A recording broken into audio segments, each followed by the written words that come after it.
The hour of 7 o'clock p.m. having arrived, and a quorum of voters being present, it is my distinct pleasure to call to order the October 1st, 2019 Tewksbury Special Town Meeting. My name is Denise Graffio, Tewksbury Town Clerk, and I am privileged to open town meeting this evening. Let the record show that a properly served and returned warrant is in position. Due to Moderator Jane Wellman being elected to the Board of Selectmen, the moderator position is vacant. And once again, the first order of business is the election of a temporary moderator for this special town meeting. I open the floor to nominations for town moderator.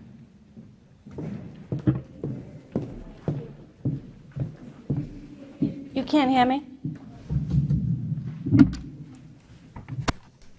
Madam Clerk, Yes. I would like to make a motion to elect Keith Rossio as a town moderator for tonight, October 1st, 2019, to oversee tonight's proceedings. Second that motion? I hear a motion and a second.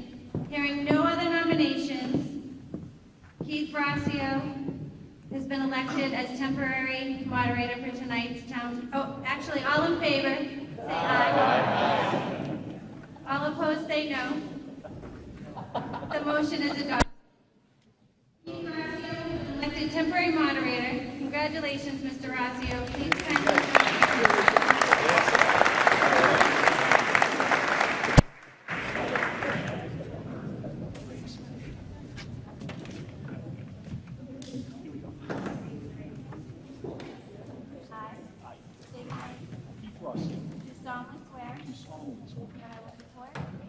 The Constitution Of the United States of America. the Constitution and laws The Constitution and laws of the Commonwealth of Massachusetts. bylaws, rules, and regulations, Bylaws, rules, and regulations. and other lawful directives And other lawful directives. of the town of Tewksbury. And I will well and faithfully I will well and faithfully discharge the duties as temporary moderator to which I've been elected according to law, according to law. to the best of my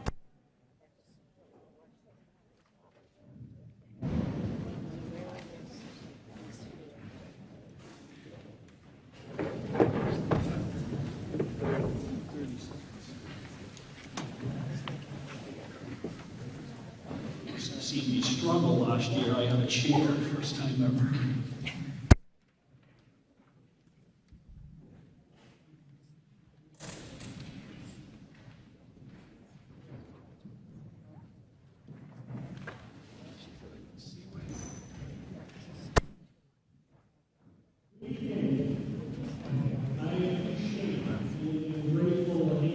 Confidence, and will do my best to be worthy of it.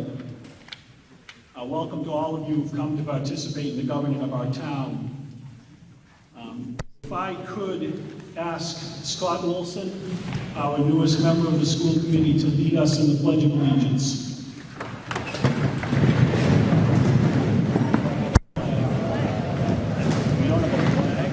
Right here. Right about.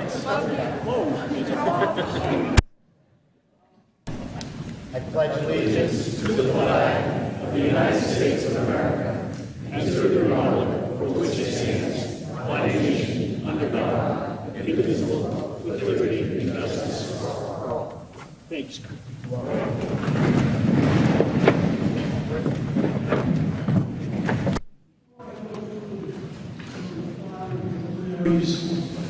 I'd like to ask for your indulgence for a couple of personal comments. First, I'd like to recognize and thank Mr. Dennis Francis for his 10 years of stellar service on the Tewksbury School Committee. Having seen Dennis's involvement in various committees and activities over the last 20 years, I can attest that his concern for the Tewksbury Public Schools is seldom matched, and I wish him and his family all the best moving forward. Second, on August 7th, Mr. Ron Paul passed away. Ron was a tireless and constant leadership presence on town committees, at town activities, and on town meeting floor for almost 30 years. He provided energy and insight to Tewksbury throughout that time, and he will be missed. And please join me in a moment of silence in honor of Ron's memory.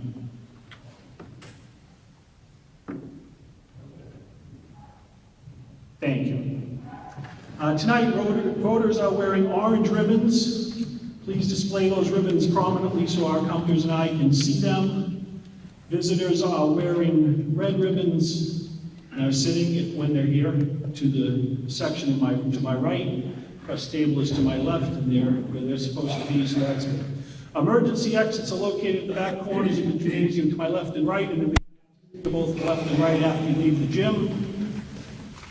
Restrooms are straight out of the entrance to the gym, and during the meeting, no one may stand in the entrances to the gym.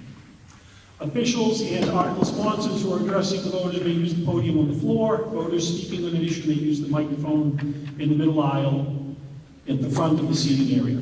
Please begin your remarks by stating your full name and street address for the record, and please speak slowly and clearly into the microphone. There's a 5-minute limit for any appearance at the podium. If you ask questions, the clock will not stop during the response. If necessary, you may return to the podium after other voters who wish to speak have had their turn. Address all comments and questions to or through the moderator, not to officials or other voters. The town meeting works when voters respect its rules and respect each other. Please maintain a proper spirit of decorum throughout town meeting and keep any disagreements civil. During debate on an article, if a voter submits an amendment to consideration, we will debate and act on the amendment immediately, then continue debate on the article so that only one amendment is pending at any one time. Amendments must be submitted in writing to the town clerk. Town meeting guidelines are printed in the back of the warrant, and please reference those guidelines during the meeting and ask questions if you are concerned about procedural matters. While in the hall, remain seated during debate so I know who wishes to speak. During standing counts, please sit after the counters tally your vote and nod to you. Finally, please turn your cell phones off or to silent. Do not make phone calls or have side conversations in the hall. Mr. Kelly, did the selectmen have any announcements?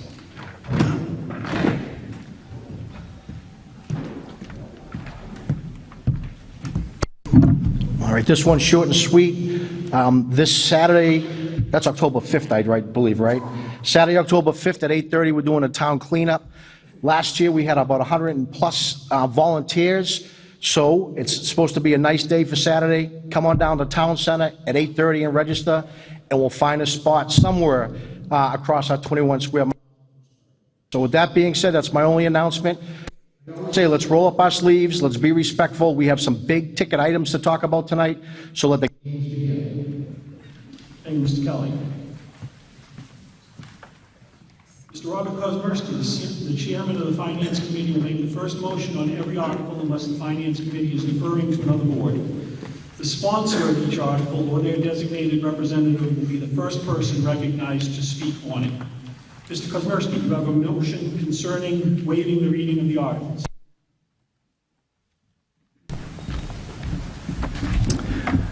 I motion. With a motion to waive the reading of the warrant, all those in favor signify by saying aye. Aye. Opposed signify by saying no.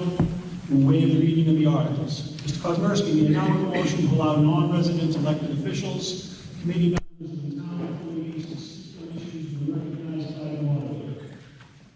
I move to allow anticipated non-resident issues to the assistant town manager Steve Settle, fire chief Mike Basil, superintendent of schools Chris Malone, school district manager Dave Lee, DPW superintendent Brian Gilbert, and town engineer Kevin Hartman. It's not loud enough. These are approved. Reread? I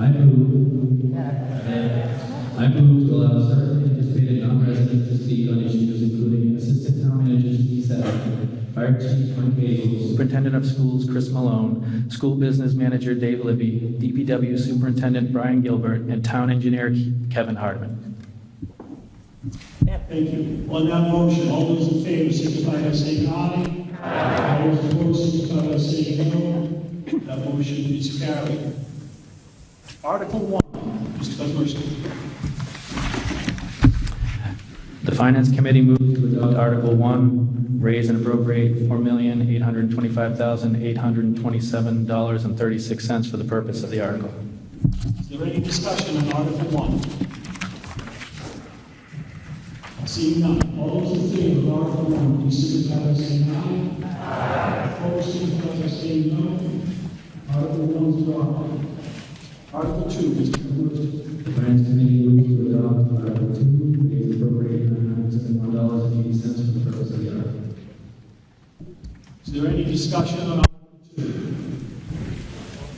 Article 2 is a motion to pay bills from the previous fiscal year, requires a 9/10 vote by state law. We'll take this vote in reverse. All those opposed to Article 2, please signify by rising. Sir, are you voting or walking? Okay, thank you.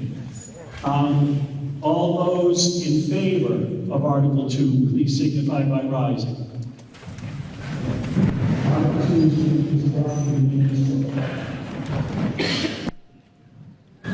Article 2 is The Finance Committee moves to adopt Article 3, transfer of $150,000 from free cash for the purpose of the article.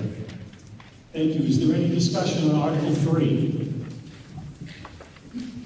Seeing none, all those in favor of Article 3, please signify by saying aye. Aye. Opposed, signify by saying no. Article 3 is adopted. Article 4 is The Finance Committee moves to adopt Article 4, transfer of $241,106 from free cash for the purpose of the article. Thank you. Is there any discussion on Article 4? Seeing none, all those in favor of Article 4, please signify by saying aye. Aye. Opposed, signify by saying no. Article 4 is adopted. Article 5, Mr. Lewis. The Finance Committee moves to adopt Article 5, transfer $300,000 from free cash for the purpose of the article.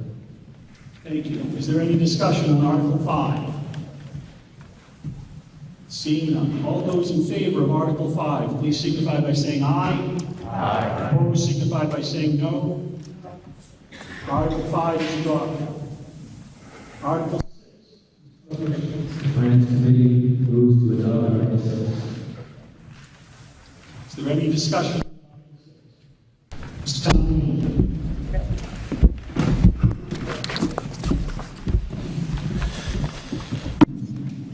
Catamount. Moderator, can everyone hear me? Thank you. So this article seeks approval of $2 million for the design and project management for a new combined DPW and school maintenance facility at the site of the current DPW facility on Whipple Road. Funding from this article comes from 4 areas. The first, we're raising and appropriating $800,000 additional revenue that is coming from state aid. Approximately $500,000 will come from state aid, which came in higher than we projected. We also are using $300,000, which is coming from additional new growth that we are projecting.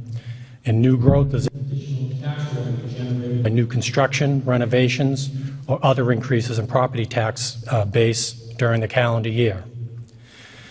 The second area of funding source is $700,000 from certified free cash. Free cash is essentially the surplus we had at the end of the fiscal year.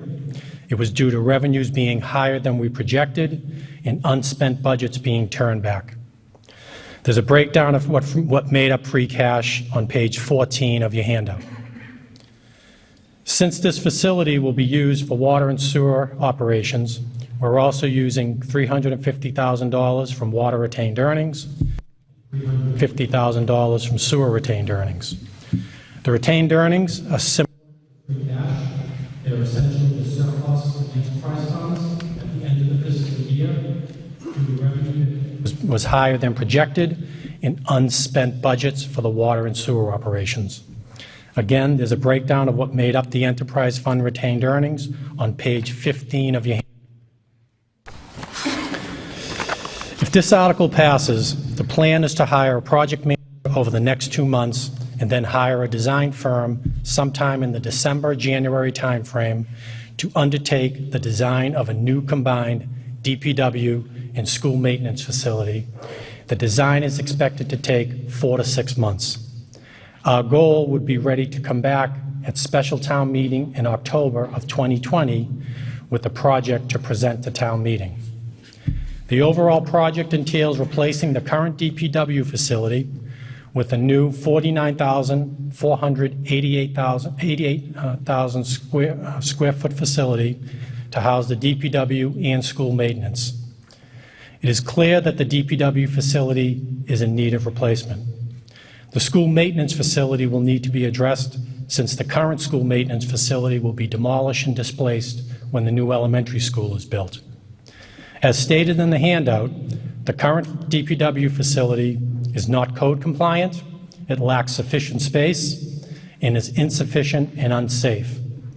The plan is to demolish the existing facility and build a new facility on the current site that will allow for proper storage of equipment, vehicles, materials, improved office space and employee work areas, locker rooms, meeting areas, state-of-the-art fleet maintenance facility, a fueling area, and a needed vehicle wash bay for all town vehicles. The current projected cost to construct this facility, which includes architectural and engineering during construction, is $25.1 million. In order to fund this project, we will utilize general fund and water and sewer enterprise fund revenues and reserves. The goal is to avoid a debt exclusion. The plan right now, based on what we know, we think we can avoid a debt exclusion and fund this entire project within the tax levy. We have 12 months, if this is approved tonight, to finalize that financial plan. As I stated earlier, there is a need to address the school operations facility, and the DPW facility is in need of replacement. The sooner we act on this, the better. The cost will only grow if we wait. This is a creative approach to resolve this issue, and again, the hope is to fund this entire tax levy. Thank you. Thank you. Mr. Kelly.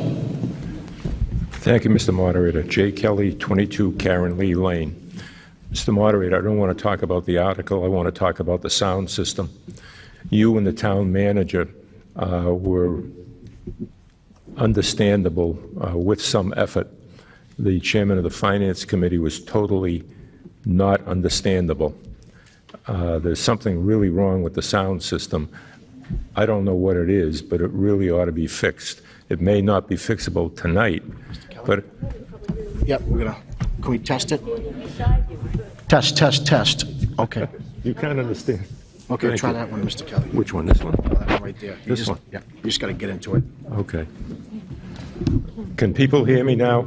Yeah. Okay. Mr. Moderator, what I was talking about was I was not able to understand previous speakers. You and the town manager, I could understand with effort. The chairman of the Finance Committee, I could not understand at all. I would like to have whoever's in charge of the sound system here for the next town meeting to take care of that. It's very frustrating to sit here and not be able to understand what's going on. This has happened before, and I hope that whoever's in charge of this would be able to take care of it so it doesn't happen again. Thank you.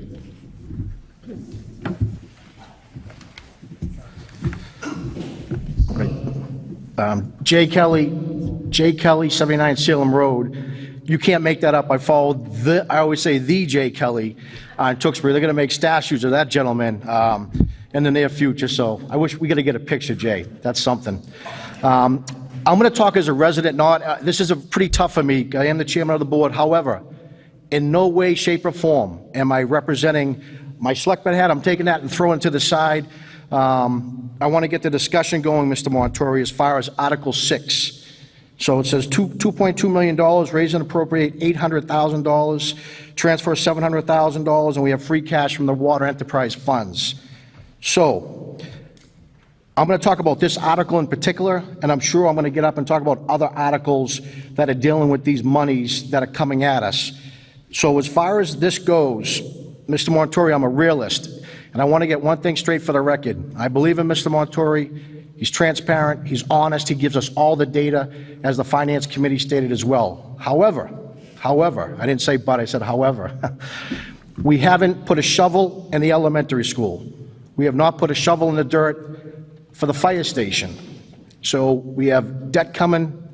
That's a lot of debt. So I'm looking at this saying, if we put $2.2 million, invest this, what's the realization that we can actually get $2.5 million without going back to the residents for another exclusion? I always say I'm a betting man, and I'm not too sure we could do that. So my point is, I don't think it's timely. I think the impact on taxes is far too much for the residents. I do believe we have to put the brakes on.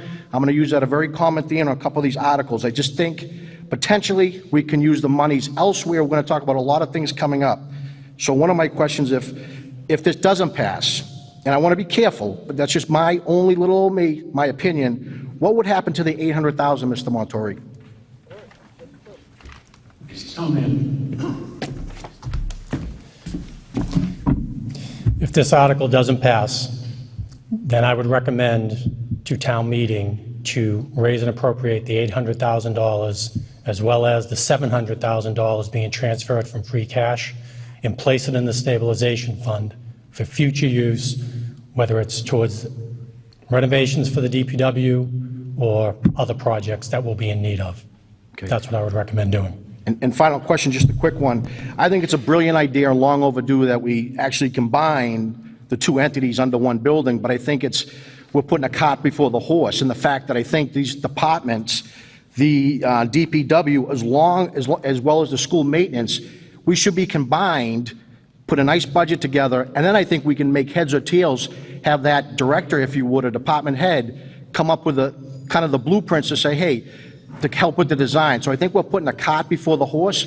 I absolutely, unequivocally think it's a great idea, and I know there's a need, not a want, a need for the DPW. We know it's a shoebox, it needs a lot of work, but I just think the timing is not right at this time based on all the debt that's going to hit us and hit us quickly. Thank you.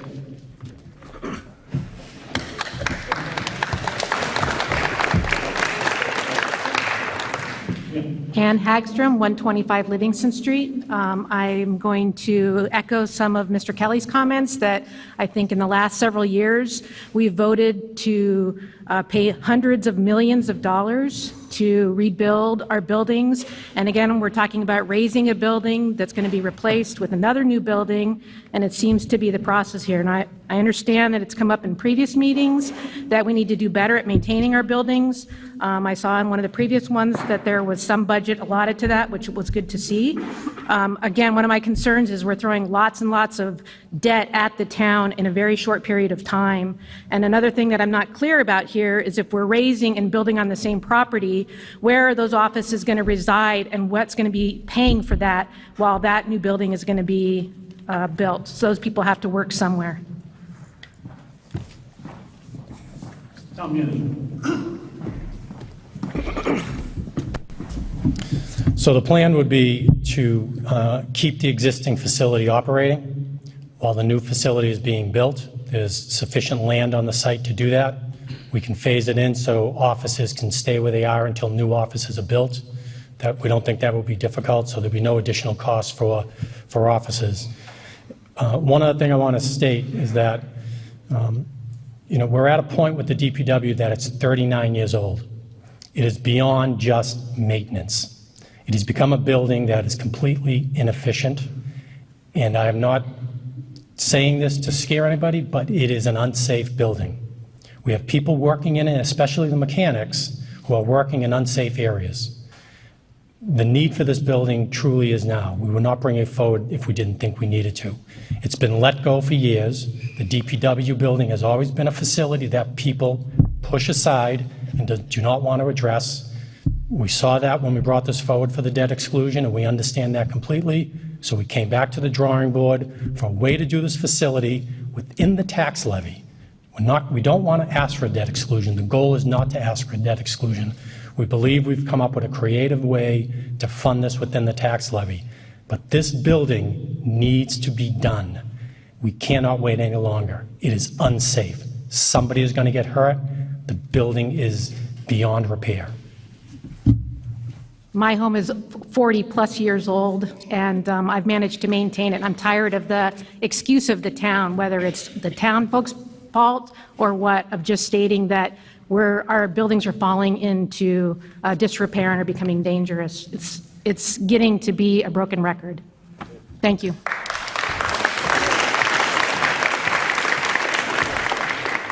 Hi, Charlie Anzoni, 180 Mitchell G. Drive. I'm not against the DPW. What I'm against is attaching the sewer and the water to fund that. When last time I was here, they were saying there was not enough money for you have a retained fund, and then you have a stabilization fund. And with that amount of money that you have coming out, that means you're going to have to raise the rates again. Just even looking at it, and I think even you admit to it. You speak more into the mic, that's all. I think even you admit to the fact that the fund can't handle that kind of a debt. So I don't even know why that's being proposed to be funded this way. We've never funded anything like that before. With the interest rates as they are today, 1-2%, I don't think this is a viable option, and I don't think it should be presented tonight to be voted on. Thank you. Mr. Gill. Joe Gill, 12 Ellington Road. I stand in opposition to this, and I'd like to make a motion of indefinite postponement.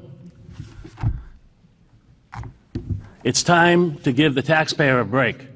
We've been on a building boom like it's a gold rush in Tewksbury. It's not.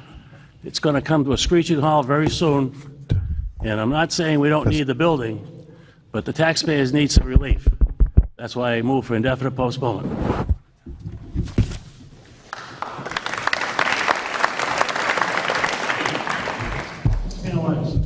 Bruce Panelitis, Foster Road. I stand to support the article as proposed. As was noted, the DPW facility was a debt exclusion question about 3 years ago, and the residents said, no, we don't want to do a debt exclusion. So the town manager and the Board of Selectmen went back, and they found a way to fund this using current funds without asking us to reach in for further taxes. They did what we asked them to do, and they're putting forward a good plan. The notion that we have to replace buildings, this is not the same as your house. This is a commercial building. We have mechanics working in space where they don't have room to work. I suspect if this were a commercial building and our building inspector went and inspected it, they'd shut it down. So we need to take care of this. We have a very bad habit of pushing things off because we don't want to spend money now, and then we pay a much bigger bill down the road. That's happened with every school we've done. That's happened with everything we do. We push it off, and then when the time comes, we all complain that the bill is too high. This bill is reasonable. It's done within our current tax levy. They're not asking for anything else. We should just get the job done because it's about time.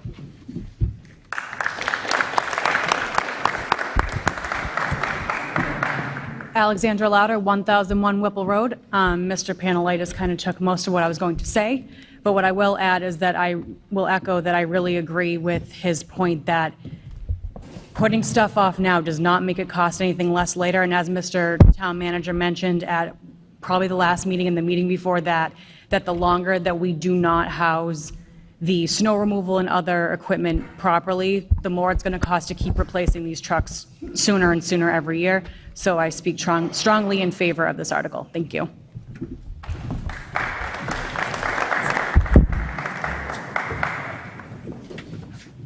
Mr. Levasque.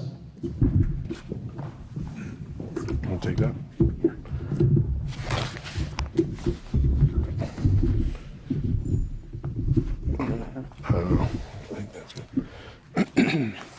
Thanks, Mr. Moderator. Richard Lavasser, 25 Anthony Road. Just a question through you. They hear the term debt exclusion, and then I think Proposition 2.5 override. So just a definition, what are the difference between those? Like if we borrowed $100 for 10 years, would that $100 after the 10 years come off the books? Or would a debt exclusion cost us $100 for the rest of our lives if we, as residents in town? Mr. Town Manager. Thank you, and that's a great question. So both of those are the same. A debt exclusion after the debt has been paid, say 10 years, comes off the books. So that's what we're talking about when we talk about a debt exclusion. Okay, thank you very much.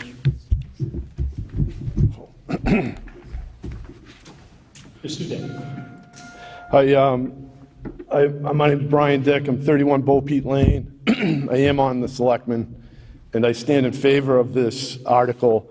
And the reason for that is, you know, when we sat, there's a couple. The first point I want to make is the raising of the water rates. I don't know, that speaker that addressed us before, that wasn't the plan.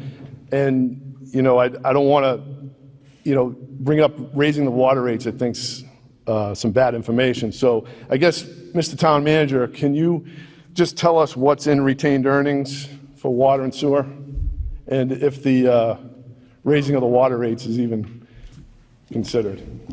So on page 12 of the handout, you'll see that water retained earnings had a balance as of July 1, 2019 of $1,495,574. And also on page 12, the sewer retained earnings was $5,948,694. This article does not raise water rates or sewer rates. Thank you. I just wanted to clarify that on that last speaker, that's bad information. The other thing is I stand in favor of this because when Mr. Gilbert came before us at a Board of Selectmen meeting, we listened to all the Band-Aids, all the things that are needed for our current DPW. And, you know, we thought about it long and hard, and we pushed back on, at least me personally, I pushed back on asking for a Band-Aid approach for the DPW.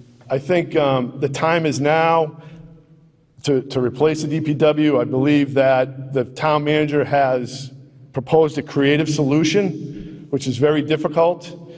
In this day and time, he proposed a creative solution, and I think that we should really think about passing this article. So I stand in favor of the article.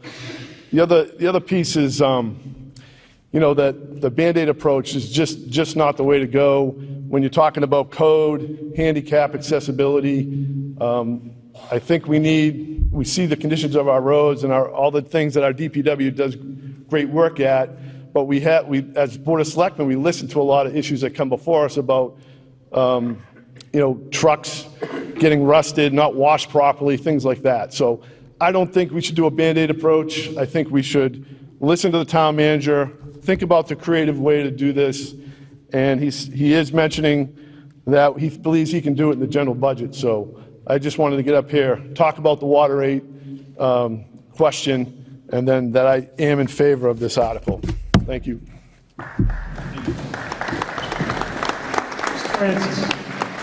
Thank you, Mr. Rossio. Dennis Francis, 45 Seneca Road. I stand here in support of this article for many reasons, but the most important reason is for the safety of our workers. When this came up as a debt exclusion 3 years ago, I was fortunate enough to take a tour of the facility, and I was appalled by the conditions of that facility. I believe, as Mr. Panelitis said, that if our building inspector went in there and that was a commercial building, the building would probably be condemned. I think it's time that we take care of that building. I think it's time we take care of the people who work in that building. I think, and we, as was said previously, we always say to the town manager, why don't we find different ways without that exclusion? I think Mr. Montori's done a great job in trying to figure out how to fund this.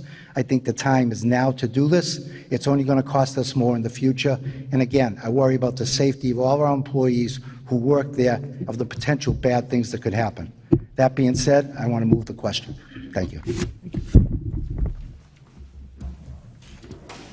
Mr. Moderator, Donna Gill, 12 Ellington Road. I understand the need for this building. I have been in that building, and it is a necessary thing.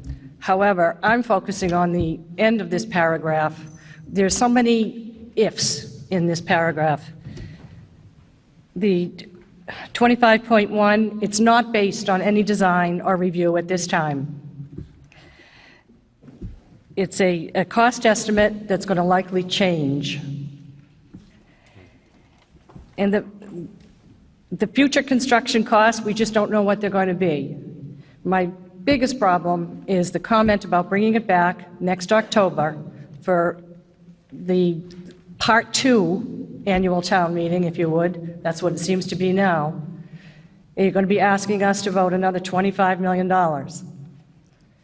Without a debt exemption, maybe. We just don't know enough of the actual costs and how it's going to happen. I'm betwixt and between of how to vote. I really, really am. But I have major concerns about this, and I think the Finance Committee should be, taking a forward step on this somehow to make sure that the citizens are going to be voting properly. Personally, I think it's something that belongs on the annual town meeting and not at a special town meeting, so that everybody knows what's happening up front to their taxes. Thank you.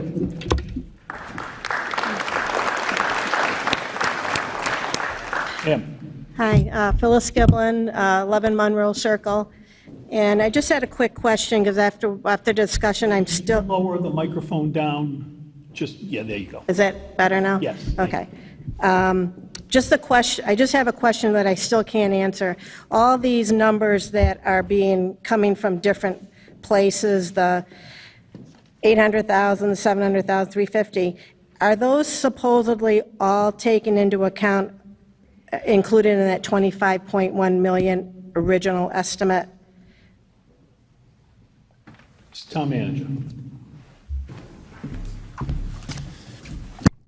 The amount that we're using in this article is strictly for the design and project management of the building. The 25.1 million is separate. That's for the construction of the building, to continue the architect and project manager's work during the construction of the building, and any furnishings of the building. That is separate from this 2.2. Adding them both together, the project's over $27 million. So that the money that you have laid out here, you're taking out of different accounts to pay for it? To pay for it, yes. Okay, thank you. Thank you. Mr. Stronach, I have a motion to move the question. I have to take a vote on that first. We have a motion from Mr. Francis to move the question. All those in favor of moving the question signify by saying aye. Aye. All those opposed signify by saying no. We'll move the question. Sorry. Thank you. No, I can't have, we're gonna vote. I'm sorry, I didn't hear what you said clearly. Okay, so we have a motion for indefinite postponement of Article 6. And this motion is acted upon before a motion to adopt. Indefinite postponement is a negative action. Its intent is to defeat the article. It requires a majority vote to prevail, but we will be taking a standing count. If you wish to defeat the article, vote in favor of indefinite postponement.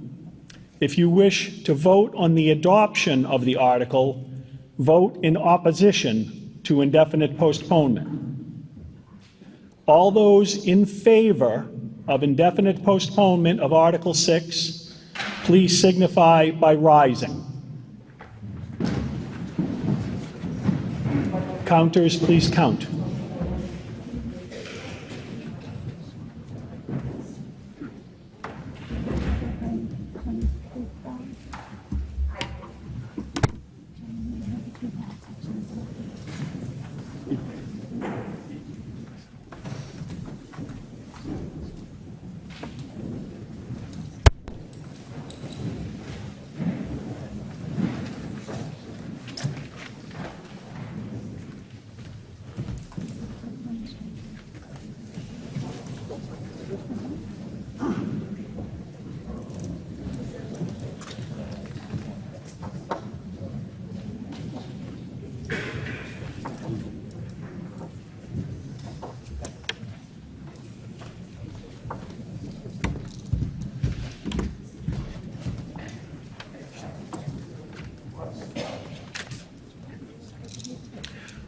All those in opposition to indefinite postponement, please signify by rising. Counters, please count.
On indefinite postponement, yes, 89, no, 134.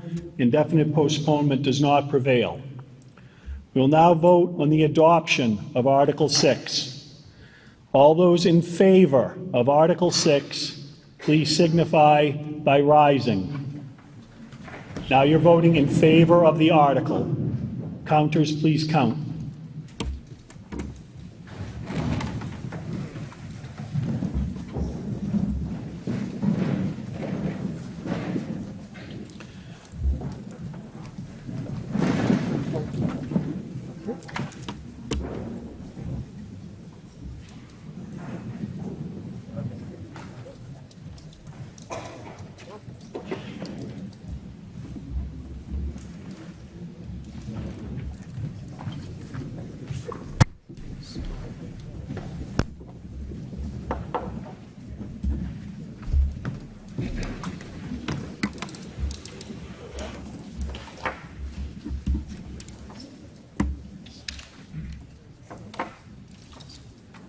All those opposed to Article 6, please signify by rising.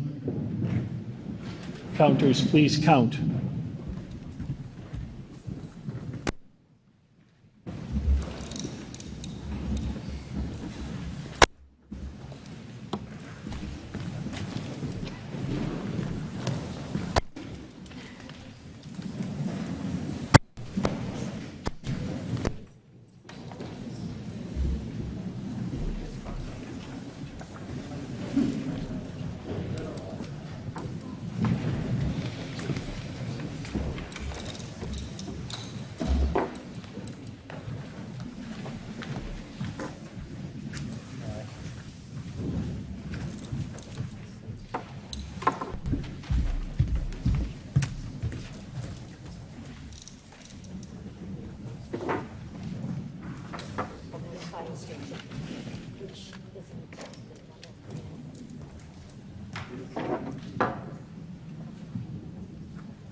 On Article 6, yes, 120, no, 104.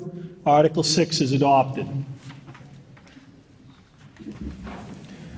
Article 7, Mr. Kozmersky.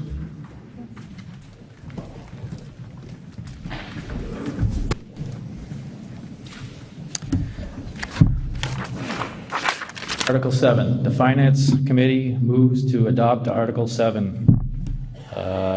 Transfer $2,256,048 from free cash to the stabilization fund.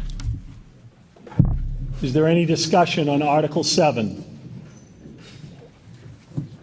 Seeing none. Article 7 is a transfer to stabilization. It requires a 2/3 vote.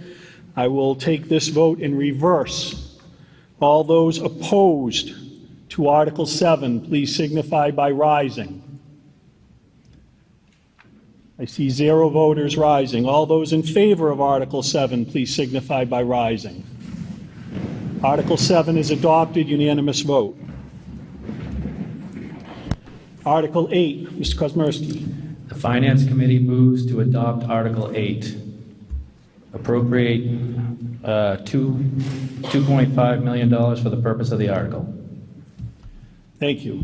Discussion on Article 8. Mr. Town Manager.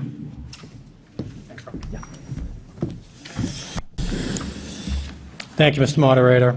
This article asks to authorize the borrowing of $2.5 million for the cost of building the new Center Fire Station. As we all know, town meeting previously approved $15.8 million for this project. This funding will be only used if we need to, based on the bids we intend to receive sometime in the January-February timeframe. We're finding out through our consultants and the estimators of the project that the project, in fact, could cost $17.1 million. The reason for the cost is we're seeing a price escalation outside of the 128 belt area of about 8%.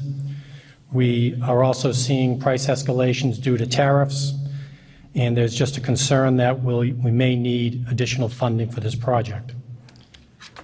The hope is that we don't, and that the bids come in within the budget, and we don't need to spend this money. This money will only be spent, only be borrowed if needed. If we bid this project in January, February timeframe, we cannot sign a contract without the full appropriation. That is why we would like to have this safety net in case the prices are higher than we projected. The reason for the delay in this project, as many people have asked, the project time frame actually started with the hiring of HKT Architects back in February of 2018. And it took about a year to design the project. The original plan was to bid this project sometime in the March-April timeframe of 2019. That slipped a little bit to May, but then we ran into some issues regarding parking for the center fire station. The original plan was to build a parking lot in the rear of the property for the staff of the fire station. But then, through discussions with Bank of America has decided that they would give us a license for parking on their site. And in fact, as of late or early of this past week, they indicated they may donate land to us from their property for parking, which will save us some money in building the rear parking lot for the fire station. But we're still concerned because of price escalations. We intend to bid the project at a more favorable time than we originally planned. And I'd ask that you support this article to give us the ability to use it if needed when we bid the project. Thank you. Ms. Kelly. Jay Kelly, 79 Salem Road, through the moderator. Mr. Montori, what's worst case scenario? We're talking again about borrowing $2.5 million. We haven't put a shovel in the ground yet, so it's a little bit concerning. So what's like worst case scenario? If it happens to fail, is the sky going to be falling, or could you ever get a bid and then revisit this in the spring during annual town meeting? Because the thought is, if we borrow now, why are we paying interest? And the only other point is, I always say you get very creative finding monies. We just had the last article about securing retained earnings in water and sewer, and that's a wonderful thing. That's taxpayers' dollars coming back to us. But those are my two questions. Would the sky fall? Will we lose the fire station? Or can we delay to save pennies on potential interest? Well, I wouldn't say the sky falls on anything we do. I think, I don't want to alarm anybody by saying that. So I think, what's going to happen is we'll bid this project, and if we don't, and when you usually bid a project, we usually provide the contractors with an estimate of the project so they know what they're getting into. If we provide an estimate for this project and we don't have the appropriation in place, I'm not sure what type of interest we'll get in the project. Contractors want to know there's money there, they're going to be able to bid the project, they're going to be able to sign a contract, they're going to be able to start. If we don't have the money in place, we're going to have to delay the start of the project, which a contractor may not want to hold their bid or may not even be interested, because now we're pushing the start of the project sometime into the late spring, early summer. The best scenario for us is to bid this over the winter, have the money in place, and allow a contractor to properly plan and not have any issues with, will there be money or will there not be money? Fair enough. Thank you. Is there any further discussion on Article 8? Seeing none. Article 8 is a borrowing article. It requires a 2/3 vote for adoption. I will take this vote in reverse. All those opposed to Article 8, please signify by rising. Counters, please count.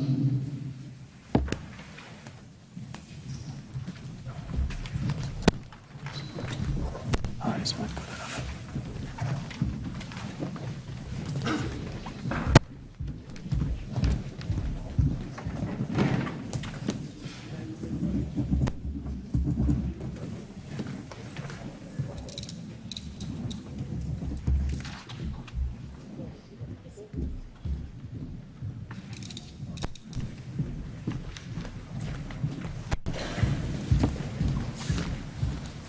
All those in favor of Article 8, please signify by rising. Counters, please count once you're all set.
On Article 8, yes, 151, no, 29. It required 120 to pass. Article 8 is adopted.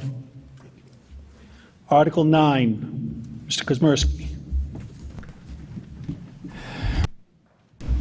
Article 9, Finance Committee moves to adopt Article 9, appropriate $350,000 from Community Preservation Fund, undesignated, reserve for the purpose of the article. Thank you. Is there any discussion on Article 9? Ma'am, are you getting up to speak? Ma'am, are you getting up to speak on Article 9? No? You're all set? Okay. You are? Are you could you sit then, please? Just, could I have you sit just because we're going to be in a vote in a minute? Thank you. Seeing no discussion on Article 9, all those in favor signify by saying aye. Aye. Opposed signify by saying no. No. Article 9 is adopted. Article 10, Mr. Kuzmersky. Excuse me? I'm sorry? Well, that's why I asked you several times if you wanted to speak. Because he was still speaking. Can't hear what you're saying. And it's very mumbled. Ma'am, I've already taken a vote. I'm sorry. I cannot believe you're doing this. I've spent a lot of time thinking about this, and it just got rushed through. And just because you have there's bad acoustics in here, and I can't understand what you're saying, I thought you were telling me to sit down because he was still speaking. I'm sorry, but I feel like I have a right to say what I prepared here. And I'm talking about $350,000.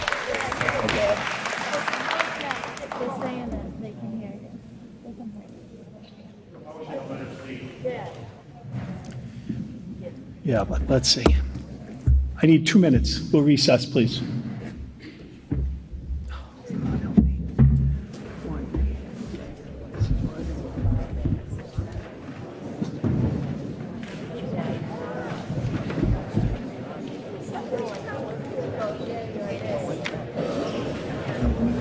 you want me to get town council?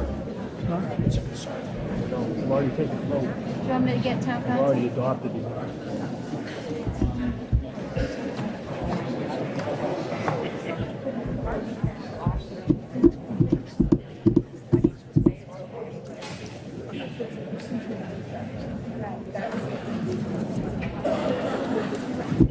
Yeah, that's what I'm trying to determine.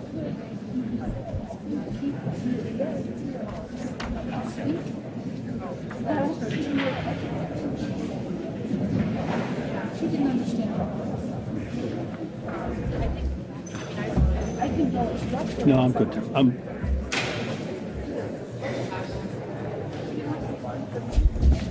Okay.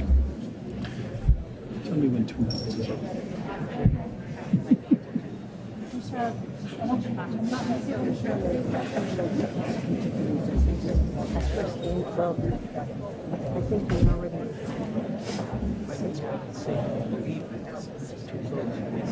Seems like it's up. Okay, we're back. Because my mic's not on. There we go. Okay. Town meeting rules, town meeting time. Can't hear you. Okay. How come? Wow, I'm usually easily heard. Okay, here we go. Town meeting rules provide for, and town bylaw provide for a vote on the reconsideration of a vote only in the case of correcting a procedural defect, a scrivener's error, or an oversight.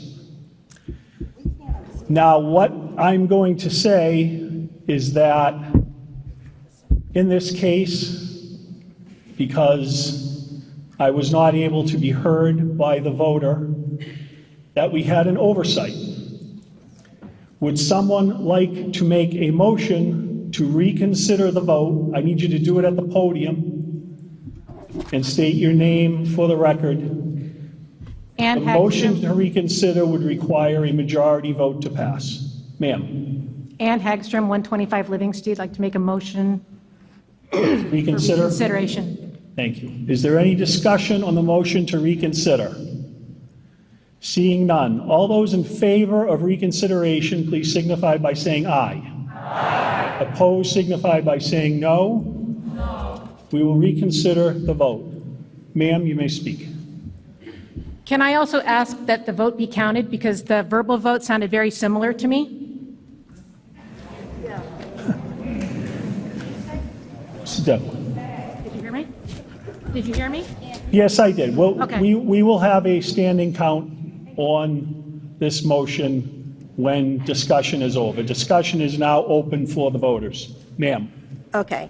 I'm Phyllis Giblin. I need you to speak I'm right into it. Phyllis Giblin from 11 Monroe Circle, again. I rise to speak about the continuous, you still can't, can you hear me now? Yep. I rise to speak about the continuous request for more and more tax revenue for several large town projects. The fire station, which we've talked about, is 19 million. And then this past May, they asked for an additional 2 million. What happened to living within our means? The taxpayers have to do that every day. But all I see is an outreach TAN requesting more and more money. DPW and the school and the school maintenance facility, a $25 million project, and then we just added another $2.5 million to that. We also have that $66 million for the elementary school building. Ma'am, if I could ask I'm you- getting to my point. Oh, no, I want to ask you a question. It's more about understanding the nature of this article. I'm making the point that there's money being asked for everything in the world, including lights on a girls' softball field. And we've got all these important, so let me just finish here. But ma'am, I'm just trying to explain to you that the funding source that's being used for Article 9 has a very specific purpose and can only be used for very specific purposes because it's coming from the Community Preservation Fund. This is money that has already been collected by the town. I know that. It's taxpayer money that's already been collected. Let me just finish. I got another, don't I have another minute or two? Oh, yeah, absolutely. Okay, I understand that. Yes, ma'am. Yes, ma'am. I would like to stay with Article 9 and not go all over the place that we already voted on. Could we do that? Yes, we're on Article 9. Thank you, ma'am. I said, what I am saying is that there are 3 large, expensive, and I guess needed projects that have to be funded. We do not need $350,000 to be spent on softball field lights when we have school buildings, water drainage, fire, and DPW, et cetera, problems that need to be dealt with. I was taking a walk and over at Long Pond, There is, on Whipple Road, there's a sign that says the Community Preservation Fund that is supposedly funding something with the water management operations over there. The supplemental information handout states on page 5, the town's current drainage system is aging and inadequate to meet the needs of the community and to ensure local streams, rivers, and wetlands are not polluted. What better way to preserve the community than to fix the water drainage problems? And I have an amendment for Article 9, that the town appropriate the $350,000 from the Community Preservation Fund and the undesignated reserve, instead of going to the lighting for the field, to go to what's going to be talked on next is the Article 10, establishment of the stormwater management operations for community preservation. We're talking about the basics, instead of an additional $350,000 of taxpayer money. Ma'am, And I have I'd like to I have submit this explain as an something. amendment. I have to explain something to you, and in the hope of not getting you more upset at me than you may already be. The Community Preservation Fund, expenses from that fund have a process that they have to go through before they can come to town meeting. There is a Community Preservation Committee, there is a submission process that has to be gone through and approved by that committee before something can come to town meeting. You cannot submit an amendment to this article. You can vote against this article and then go to the Community Preservation Committee with a proposal for another reason, another purpose for this funding, if it fits the Community Preservation Act, but you cannot amend this article. Other than you could amend it to reduce the amount of money, I suppose, but that would be it. You can't change the purpose of the article. I can put a... The best way, if I can make a suggestion, the best way for you to reach the goal you wish to reach would be to vote against adoption of the article. I just want to make one more statement, and then I'll say thank you, is that I'm just telling the voters, it's another $350,000 of taxpayer-collected money that is just going to lights now, where we've got $120 million going out for other projects that are really needed. Thank you. Thank you. Mr. Panelitis. Just a point of information. Are any of those CPC funds eligible to be used on any school buildings and things like the projects that have been cited? Mr. Montori. Thank you, Mr. Moderator. The answer is no. CPC funds can only be used for open space and recreation, affordable housing, or historical properties. Based on that fact, I rise in support of the article, which already passed once. Is there any further discussion on Article 9? Seeing none. On Article 9, all those in favor, please signify by rising. Counters, please count.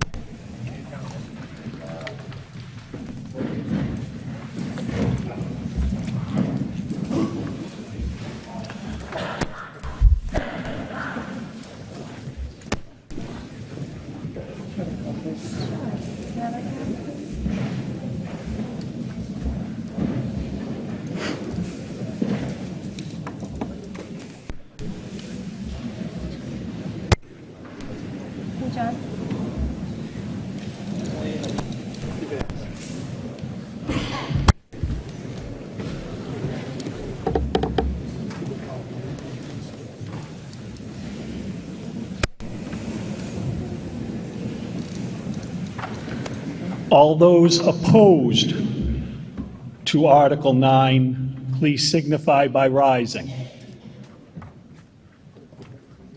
Counters, please count.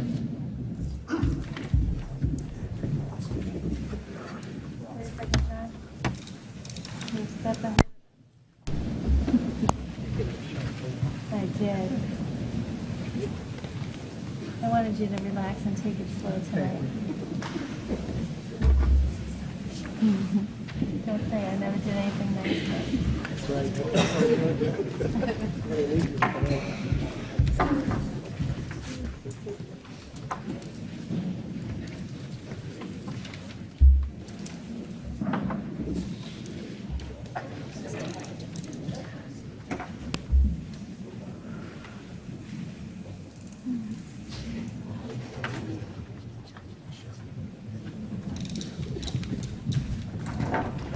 On Article 9, yes, 191, no, 23. Article 9 is adopted. Article 10, Mr. Kozmersky. The Finance Committee moves to adopt Article 10. Is there any discussion on Article 10? Mr. Montori.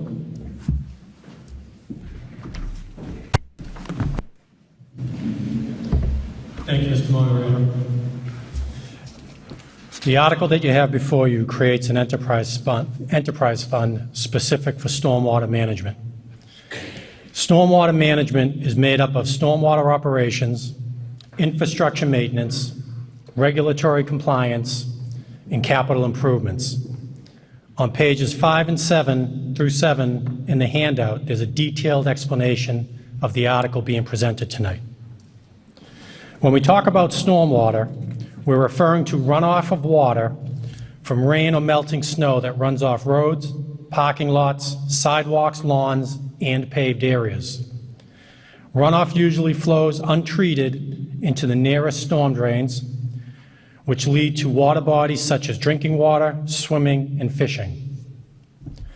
Stormwater runoff can pick up debris, chemicals, dirt, fertilizer, pet waste, and other pollutants that flow into storm drains or directly into lakes, streams, rivers, or wetlands. Polluted runoff can have many negative effects and impairments or impacts on plants, fish, animals, and people, including contaminating drinking water supplies. Stormwater is the leading cause of impaired water quality in Massachusetts and carries a wide range of pollutants to the state's waterways. For Tewksbury, stopping pollution of the Merrimack River and its tributaries is the utmost importance, since the Merrimack River is the town's source of drinking water supply. In order to ensure clean water and proper stormwater management, the town has been under an EPA, a federal EPA, municipal separate stormwater sewer permit since 2003.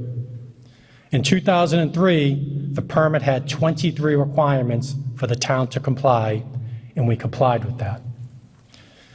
The new stormwater permit, which was issued in 2016 and took effect on July 1, 2018, has over 200 requirements that the town needs to comply with. Since the permit was issued, the town, along with other communities, began compliance efforts and have been preparing for its implementation by understanding the permit itself and how to fund the extensive regulatory requirements. The new permit essentially developed requirements that will, 1, find and eliminate illegal sewage discharge into the stormwater system, to implement common sense practices to keep pollution out of stormwater, for example, better street sweeping and cleaning stormwater catch basins, control construction runoff, make sure new development incorporates modern stormwater management and avoid adding to the problem. And finally, it calls for us to conduct outreach and education about polluted stormwater runoff. In developing our strategy and plan to comply with the permit and to determine funding mechanisms to address stormwater management, the town joined the Northern Middlesex Stormwater Collaborative, which is made up of 13 communities within the region. In addition, we are part of the statewide Stormwater Coalition. This provided us with an understanding of the best way to approach stormwater management based on what other municipalities were doing. In addition, we received funding from town meeting to hire a consultant, which was Weston and Sampson, to review funding options to address compliance and to develop a stormwater management plan. All of this is what led us here tonight to bring this article forward. The administration has determined and recommended that the best approach to funding and addressing stormwater management is to set up this enterprise fund dedicated solely to stormwater management, and having a stormwater management fee that would be collected from property owners based on the property's impact to the storm drain system. The revenue will be deposited into this fund and used only for stormwater management. The funds will not be used for salaries, benefits, or indirect costs to reduce the stormwater costs within the DPW. The enterprise fund and its revenues will strictly pay for stormwater operations, management, compliance, and capital improvements. And again, the handout gives a good detailed explanation regarding the fee. An enterprise fund accounting allows a community to demonstrate the cost of providing a service. Establishing an enterprise fund does not create a separate autonomous entity. It is like every other department, which means each year a budget will be prepared and then reviewed and analyzed by the Board of Selectmen and the Finance Committee, and then brought forward to town meeting for approval. As stated in the handout, the average annual budgetary needs for stormwater management is $1.52 million over the next 5 years. The stormwater fee would fund a portion of that cost, and the remaining amount is funded within the DPW operating budget. Currently, the town relies on funds within the DPW budget, Chapter 90, free cash, and stabilization fund in order to address stormwater management. And the funding that is currently available will not address permit compliance. Since the average annual cost over the next 5 years for permit compliance is $939,343, and that's to fully comply with the permit, the town would need an additional $562,417 in addition to what's in the DPW budget to fund that amount. This additional funding only addresses compliance. It does not address the capital improvements needed for culverts and the drainage system, which is aging and inadequate to meet the needs of the community. Page 6 of the handout gives you a breakdown of the requirements for annual compliance for operations and water quality, and the chart on page 7 outlines the funding need. Without a dedicated fee, the town will have to continue to rely on the DPW budget, Chapter 90, free cash, and the stabilization fund, which will take away from services and other capital needs. Specifically in regard to Chapter 90, which could be used to pave more roads and install more sidewalks if it was not being used to fund stormwater improvements. In addition, the town and the school both have capital needs over the next 5 years, and we will need to have the free cash, Chapter 90 funds, and stabilization funds available to address these issues. In closing, approving this article and implementing an enterprise fund and a fee provides a long-term solution to a real problem. Doing nothing would be short-sighted and cause long-term financial strain on the operating budgets and capital improvements. Doing nothing or falling short of the compliance exposes the town to regulatory fines. But most importantly, and what should be the driving force in your decision tonight in approving this article, is that doing nothing or falling short of what we need to address stormwater management will no doubt impact our waterways and environment, and could very well impact the town's drinking water supply. Ensuring that those are protected is simply the reason this article should be approved, and I would ask for your support. Thank you. Sir.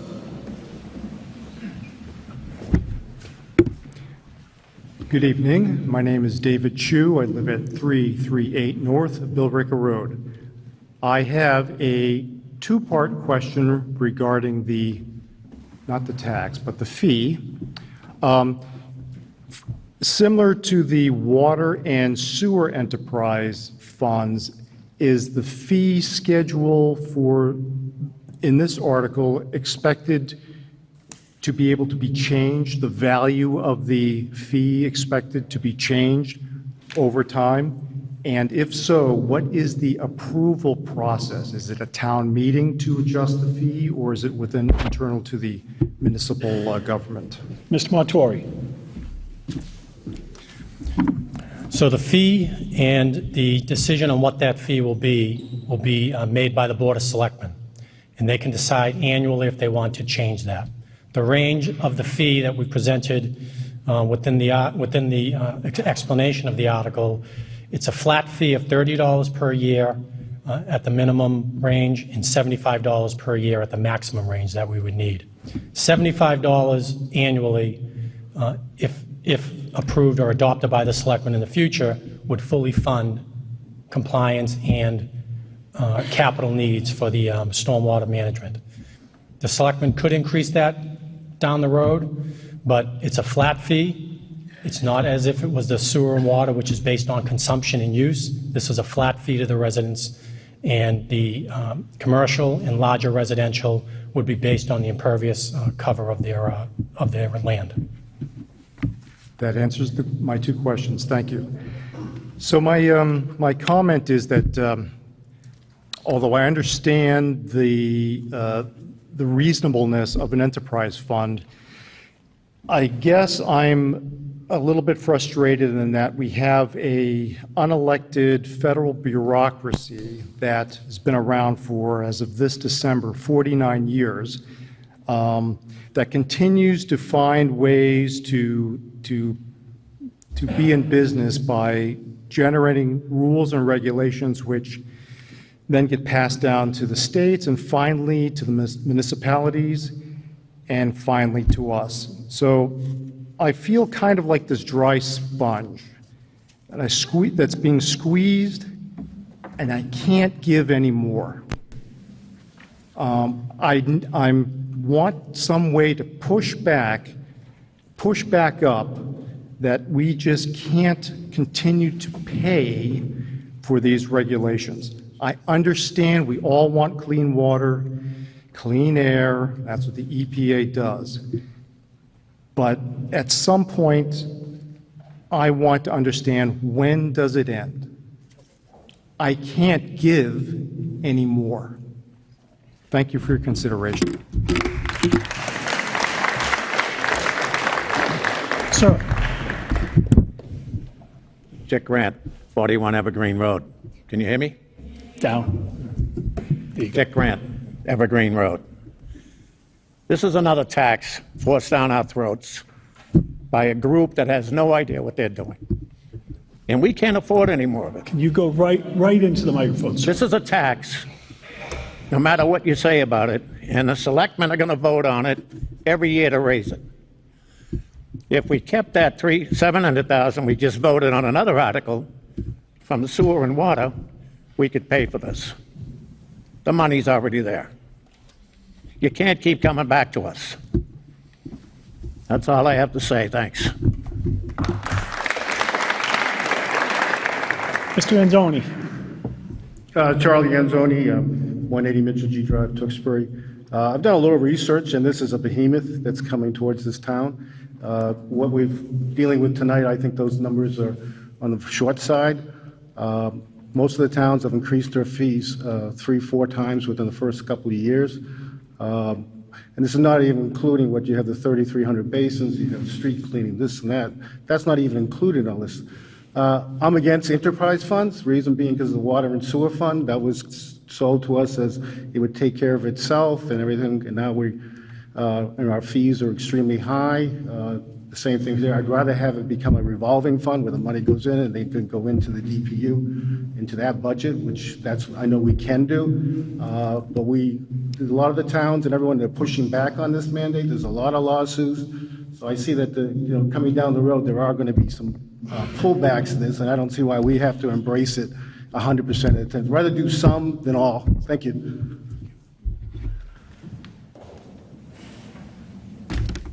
Good evening, Jessica Randolph, 1484 Andover Street. I have some questions, specific questions here. In the text, it's saying the ERU of 4,359 square feet for a single-family residence, and then further in the text, something about larger residential properties. I'm on page 6, second paragraph. What are we speaking of with larger residential properties, and is this the square footage of the property, or is it the acreage? That's one question. I have another one after. If I could have that information, please. Thank you, Mr. Moderator. So for the definition of an ERU, which is the equivalent residential unit, residential properties are classified as 1, 2, and 3 family units. Anything 4 units or greater are considered large residential developments. Okay, so there's no bearing on the acreage of the property? No, there is not.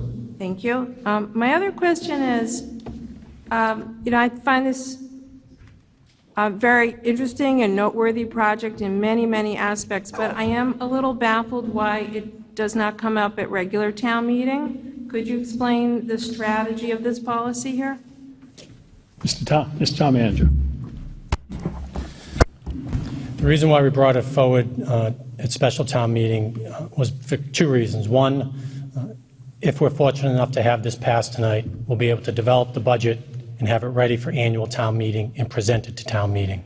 It'll also give us time to set in place all of the needed administrative parts of setting up the fee, setting up the policies for abatements, credits, things like that, that we just wouldn't have time between May and June to do, because we'd like this to take effect July 1, 2020. I just note that there seems to be pushback from residents regarding the Board of Selectmen setting the amount each year. So I'm wondering, did you consider having that something that would be voted on annually? Or? Based on the statute and the way the town is structured, the selectmen would set that fee, and they would do that annually at a public meeting. There was no other consideration for a way to have someone else set the fee. And I understand the maximum would be $75. And I'm glad you brought that up to go back to your question now and to a previous resident. We are confident that the $75 is the maximum. And definitely for the next 5 years, and then we'll see what compliance and the issues are beyond that.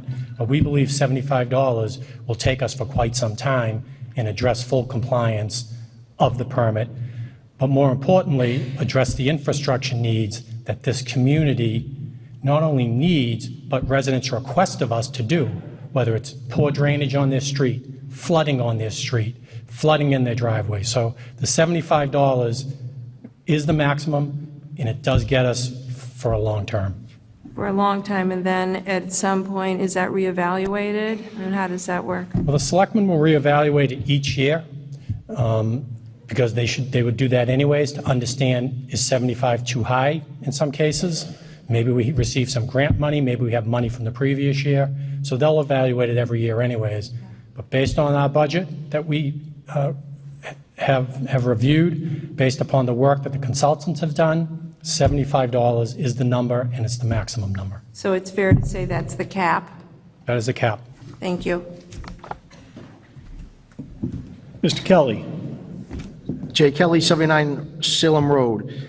So, Mr. Montori, I absolutely see how the water and enterprise funds are used. I think it's very tough for the residents to understand we're paying for a fee, a water fee and sewer fee. It's very difficult to kind of determine those year after year. If we have a dry year, folks are going to use more water, vice versa. If it's wet, we're not going to use as much water. I will say for this particular article, I think we're putting the piggy bank, we're opening the account with no money. For me, I think that's a dangerous thing. Worst case scenario, just for the residents to know, the selectmen in the very near future, we do have to set a fee. However, keep me honest, again, I can only speak for myself. where we do have the potential to say, you know something, I'm going to set the fee to zero, and Mr. Montori, like we always do, use your magic to help the residents. So I just want to make residents understand where we're saying that we're 30, 40, 75, but I'm telling you now, based on some of the stuff that we're doing, the likelihood, one member could vote zero. So I just want to get your take if we're mandated to vote 30, 45, or 70. Those were the three recommended expenditures. Mr. Montori. Those are simply recommendations from the administration to the Board of Selectmen as a range when reviewing this enterprise fund and when reviewing a funding mechanism for stormwater. The Selectmen could absolutely not implement a fee. The Selectmen could implement a $15 fee. They could do whatever they would like. Just recommendation. Perfect. And I wanted to clarify that for the residents because I've got a lot of questions because you and did a very good job. We've been doing this for 6 months, and you've been rolling out a lot of presentations, but sometimes folks can't make those. And last but not least, I think that's it for now. Thank you. Thank you. Just so the voters know, after Mr. Robertson, at the end of this line speaks, I'll be voting to move the question. Eric Ryder, 578 North Street. I am a member of the planning board, but I'm standing up as a resident of the town. Someone that's been in this industry for 25 plus years understands the importance of the MS4 requirements. However, I don't feel that setting a user fee, is the appropriate manner. I'm concerned. I think we should reach out to our legislature. It's a federal mandate. Understanding there's 351 communities in Massachusetts. Under 25 communities have a stormwater fee currently. Under 25. And the reason for that is they're taking out of capital projects. They're using Chapter 90 money. We need to, as professionals in the industry, we need to look to our legislature in Washington and in Boston to find more money for this. We are continually getting unfunded mandates, and they're passed on to the resident. I move that we put this money as a capital project every year. I went to one of the stormwater presentations, and I'll tell them they did a great job understanding what they're up against. They're using more than 50% of their annual Chapter 90 money for stormwater. I understand that, but we need to look and try and increase our Chapter 90 money from our legislature instead of putting it on our residents. I'm concerned if we create a fee and communities around us don't, and there becomes federal funding or grants or other means of funding for this, they will look to the town of Tewksbury and say, you already have a bucket. We're going to give it to the communities that don't have the bucket. So I think we should look long and hard at this and put it in as a capital project every year. Thank you. Montori, response, please. Thank you, Mr. Moderator. A couple of things, all due respect to the previous speaker. We have $920,000 a year in Chapter 90 money. We spend half of that on stormwater. We could spend that $920 3 times over on what we need for paving and the request for sidewalks in this community. We need a funding source for stormwater. For us, there isn't much of an alternative. To think that the state is going to increase Chapter 90, or there may be grants other funding sources down the road, to me is not realistic. This town passed a CPA fund, and the state was going to fund 50% of that. Over the last 5 to 10 years, I don't think we've exceeded 20%. This year we'll get to 33%. Not sure we ever saw 50%. This town adopted the Quinn Bill because the state was going to fund 50% of patrolmen's education pay. They don't fund that anymore. They stopped that 10 years ago. We're on the hook for the full amount. The state was funding sewer rate relief. This town used to get several $100,000 in sewer rate relief. Communities went ahead and added sewer. We get about $20,000 now. We cannot rely on the state. This is our problem. We need to address it. The state is not going to come through the door with any cash. Yes, there are grants, and we will apply for those grants, but grants are an annual competitive program. You'll get them maybe one year, you will not get them the next year. We need a fee that sustains itself year in and year out to address this issue.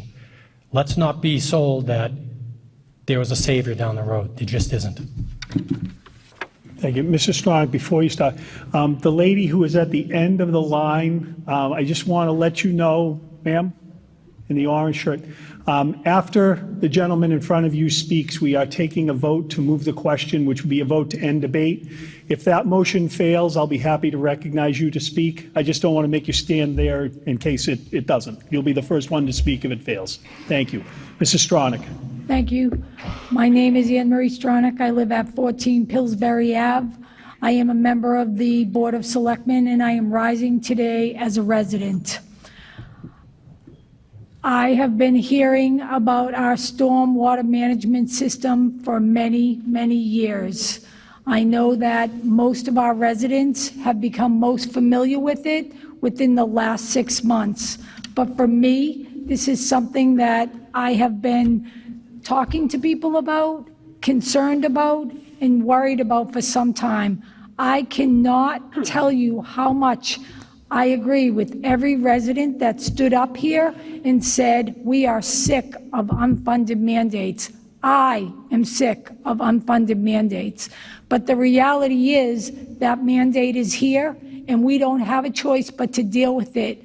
We can do our best to elect our federal officials and let them know that we're tired of this, but until that changes, we don't have any other choice but to deal with that. Tonight, we are fortunate to have a gentleman from the Department of Environmental Protection, I believe, from the DEP, who is an expert in this field. His name is Frederick Sevian. Did I say that correctly? And I would ask that we allow him to speak so that he can let the residents know what the impact of us doing nothing by putting this aside. Tonight, we are voting on a mechanism. That's it. We are voting to say, yes, we need some way to deal with this. We will have to deal with this in a way that is fit for everybody. I am a taxpayer in this town. I want my kids to be able to live in this town. I have the same struggles that everyone in this room has. But we cannot bury our heads in the sand and think that this is going to go away. We cannot say that this is somebody's going to come in, as Mr. Montori said about the state. This is not a state problem. This is a federal problem that has been thrust upon us.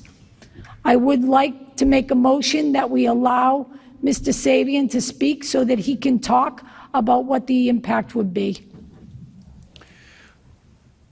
We will take that motion after the motion to move the question. Okay, thank you. And I would just like to say one more thing in regards to the 50% of our Chapter 70 money, Chapter 90 money, sorry, my school hat for a second. I think that if you talk to the residents that live on Pinnacle Road, they may have another view on this and may understand it better than any of us or myself in this room, the need for an article like this. Thank you. Thank you. Sir. Chris Costello, 76 Pine Street. 2 questions for Mr. Town Manager. First one, could you please reiterate what the #1 cause of contamination is in public drinking water? Mr. Montori. Drinking water? Merrimack River. Stormwater runoff. Stormwater runoff. So could you also clarify that if I pay $6.25 over the next 5 years per month, I not only protect my drinking water for both me and my family, but I also free up Chapter 90 funds for reallocation for other uses within the town? That is correct. Thank you. Mr. Kelly. Thank you, Mr. Moderator. Mr. Moderator, I'm opposed to this article for 2 reasons.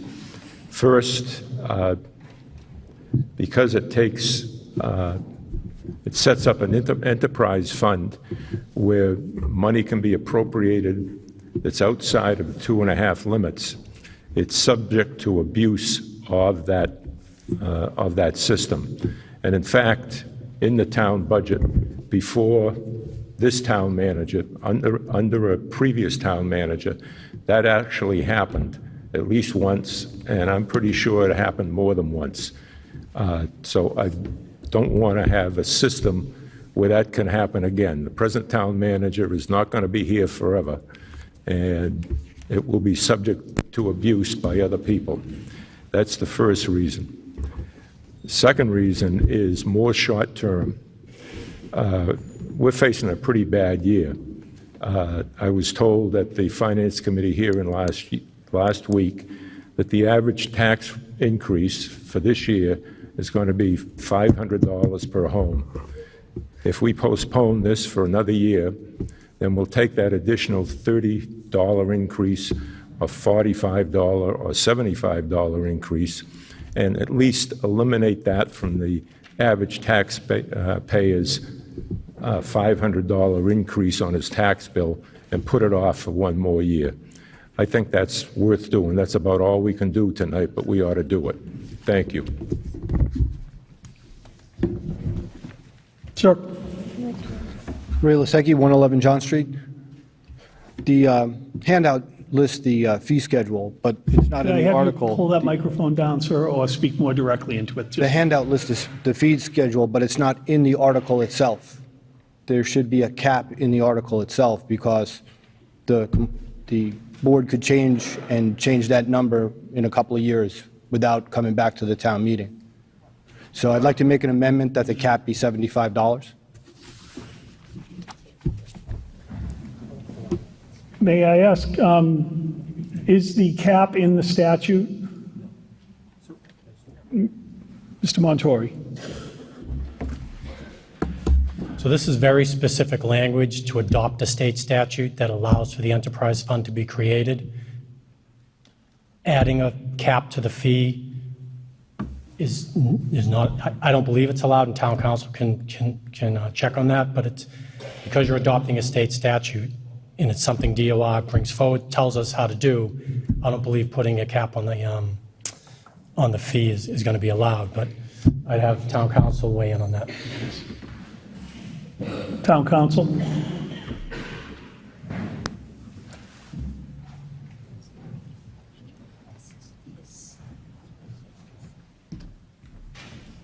Thank you, Mr. Moderator. I agree with what the town manager just said. Under the state law, the Board of Selectmen has the authority to set the cap, and that could not be limited by this vote. Town meeting's authority is no money can be appropriated out of that fund without a vote at town meeting. Mr. Ossio, remember, I have my gavel. Thank you, Mr. Moderator, and thank you for pronouncing my name correctly.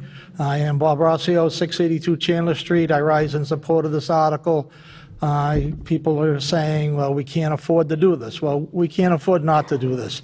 Tewksbury's been fortunate that we haven't had major flooding in the past few years. People have been here long enough to know there have been serious flooding and serious damage when South Street was closed for a number of days. Poor stormwater management can lead to damage to property, damage to homes, damage to streets, destroyed hot top rising up out of the ground because the ground is waterlogged. We're talking about potential long-standing stormwater leading to disease. We hear about EEE, we hear about this. They say get rid of any standing water. Well, if you don't take care of your stormwater, then you're just increasing the potential for standing water all over the town. There are so many things that can go wrong if you don't take care of stormwater. Let's put it off for a year and hope that no one gets sick this year. I can't go with that argument. The only way I know that's being presented to me to comply with the stormwater demands is this plan. So I'm all in favor of this plan. Thank you. Thank you. Representative Robertson. Thank you. David Robertson, 41 David Morris Road. Mr. Manager, in the past, under previous permits, if a town wasn't found in compliance, was there EPA fines or levies placed against the town? Mr. Montori. We haven't been out of compliance, so I can't say we've ever been fined, but there's a potential for that.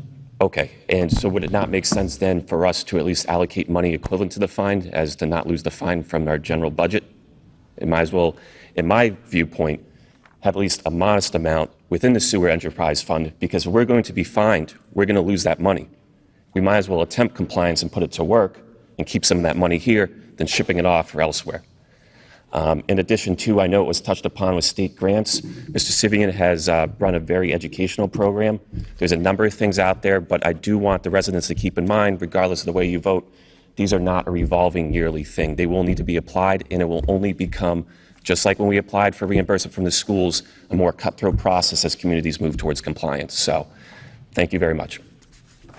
Thank you. Mr. Montori, he's responding to questions or points made before, and then after this, we will move the question. Just quickly, in regard to the enterprise fund, and I can understand the concern in regard to enterprise funds, but they truly are a good way of accounting for a fee that's being collected for a service. The enterprise fund for stormwater will not be run like the water and sewer enterprise fund. There will not be allocations and indirect costs. This will be a fee that goes directly towards the operation and maintenance of stormwater, compliance, and infrastructure. There will be no staff. There will be no allocations of cost. And in regard to the tax increase this year, that is true. That's the estimated amount, but that's based on current values. For FY19, we haven't finalized FY20. But this fee is not going to take place until next year. We're implementing this July 1, 2020. The fee will take place next year. And in regard to the fee, we did feel that the fee was the fairest approach, because if you put this in the taxes, then all of the exempt properties in this community will not pay their fair share of stormwater. With the fee, we will be able to tax all of the exempt properties, most importantly, the state hospital. So if you keep it in the tax base, they will be exempt from stormwater costs. Thank you. Thank you. Moderator made a motion to move the question. We will now move the question. All those in favor of moving the question, and I want you to know that if we move the question, we will not act on Mrs. Stronach's motion to allow the outside speaker to speak, because we will have ended debate and discussion on the article. So all those in favor of moving the question and ending debate, please signify by saying aye. Aye. All those opposed, please signify by saying no. No. We will move the question. Okay. I only have one motion. I have one motion to adopt Article 10. This motion requires a majority to vote to be approved. All those in favor of Article 10, please signify by rising. Counters, please count.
All those opposed to Article 10, please signify by rising.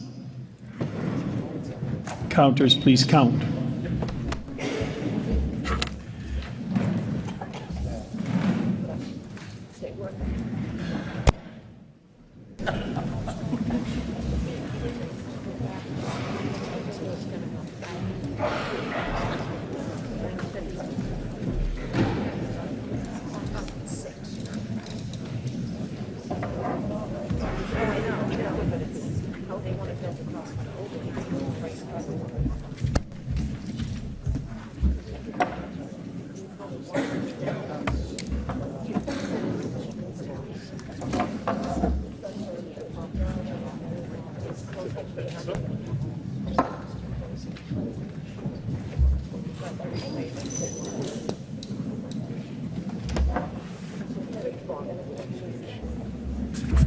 On Article 10, yes, 177, no, 52. Article 10 is adopted. Article 11, Mr. Kozmierski. The Finance Committee moves to adopt Article 11. Is there any discussion on Article 11? Seeing none. All those in favor of Article 11, please signify by saying aye. Aye. Opposed, signify by saying no. Article 11 is adopted. Article 12, Mr. Kozmierski. The Finance Committee moves to adopt Article 12. Is there any discussion on Article 12? Seeing none. All those in favor of Article 12, please signify by saying aye. Opposed, signify by saying no. Article 12 is adopted. Article 13. The Finance Committee. Mr. Kozmierski. Sorry. The Finance Committee moves to adopt Article 13. Is there any discussion on Article 13? Seeing none. All those in favor of Article 13, please signify by saying aye. Opposed, signify by saying no. Article 13 is adopted. Article 14, Mr. Kozmierski. The Finance Committee moves to adopt Article 14. Is there any discussion on Article 14? Seeing none. All those in favor of Article 14, please signify by saying aye. Opposed, signify by saying no. Article 14 is adopted. Article 15, Mr. Kozmierski.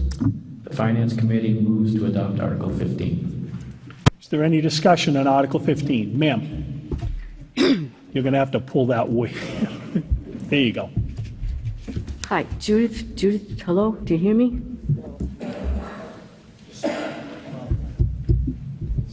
Yeah, you have to go right into it. Oh, I don't want to get germs. Hey, okay, Judith Fader, 838 Chandler Street. I want to encourage people to vote no. I think the town certainly doesn't need this. Doesn't need this. I mean, it's ridiculous. There are some people that really can't afford this, who have little problem dogs that get out, but they're not. Yeah, ma'am, you're gonna. Is this? And I don't know what answer to give you other than to. Now I can't hear you. Can you hear me? Okay, we'll start again. I think there are a lot of people that cannot afford this, especially older people who have little dogs that sometimes get out. It's not exactly a public safety issue or anything like that. I just think it's kind of ridiculous, really.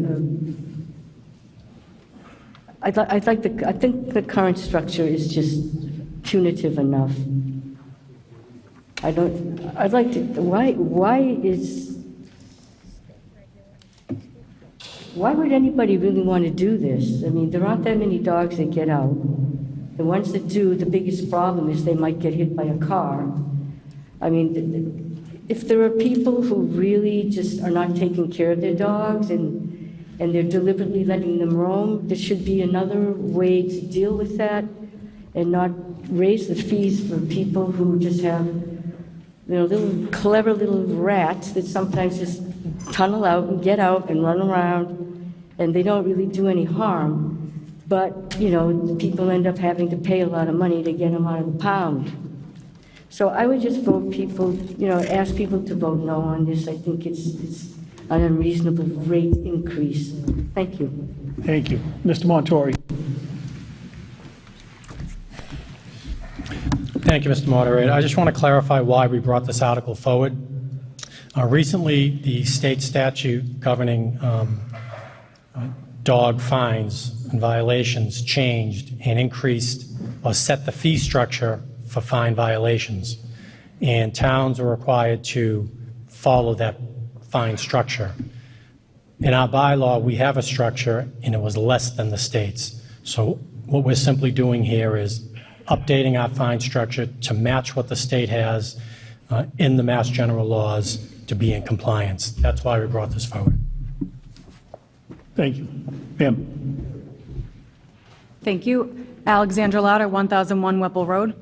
Understanding Mr. Montori's comments that this is mostly to bring the town's bylaws up to Massachusetts standards, I also want to offer an opinion that these types of fees aren't meant to just punish people with unruly dogs, because a lot of the dogs that get off and run around, it's because, oh, the owner thinks that their dog's fine, they're just having fun. But these kinds of rules and regulations are in place to protect people with fearful dogs or nervous dogs, abused dogs, or neglected. As someone who has taken care of a fear-reactive dog and have gone on walks with that dog, only to have unleashed dogs come bounding up to us, that dog was not in danger. It was nice. It was a very friendly dog, but my dog was petrified. And these kinds of rules, I just want people to understand, if they're not dog owners or have never taken care of a fearful dog, that these kinds of rules are in place to protect not often the off-leash dogs, but the ones who are on leash and feel like that they're backed into a corner and can't do anything. Thank you. Thank you. Ma'am. Ann Hagstrom, 125 Livingston. I just want to get some clarification. Leash law is obvious, but the public nuisance, is there some clarification that can be provided about what that can include? Is it just dogs escaping? Personally, I have a problem that people actually pick up their poop and then throw the poop bags into the woods on my property. So weekly, I'm going out and picking up between 3 and 5 poop bags and having to dispose of them. If I'm able to identify those people, would that be someone that I could report to the town and would be fined in this manner? Mr. Montori. The answer is yes to that question. And in addition, a nuisance would be barking dogs or a dog bite. I didn't hear the second part. A nuisance, in addition to what you mentioned, a nuisance would be barking dog or a dog bite. Okay, thank you. Ma'am, I have to let you, I have to ask you to let the lady behind you speak before you speak for a second time. Thank you. Ma'am. Luann O'Keefe, 175 Patrick Road, Carter Green. I'm all for this dog proposal because my dog has been attacked by the same dog twice. Reports have been made to the animal control. The dog that attacked my dog, the owners know that it doesn't like other dogs, but to this day, it's not wearing a muzzle and it's still out amongst other dogs. Also, about the poop bags, Balsam Place, they continually walk through our complex with their dogs, even though we have signs that say private property, residents only. They let their dogs relieve themselves. They don't clean up, or they put it in a bag and they leave the dog or the bag, and I don't know who they think is going to pick it up. But these dogs need to be controlled. I am a dog owner, but it's out of hand. Thank you. Ma'am. Do I have to give my name again? Yes, please. Judith Fader, 838 Chandler Street. We do have a mic problem in here. I forgot to add, what she was talking about, that's what I meant. That's a people problem. That's an owner problem. That's not the dog problem. And there should be other ways of dealing with that, to penalize the people for not being good owners. Some dogs just get out and they're no problem at all, except, catching them again.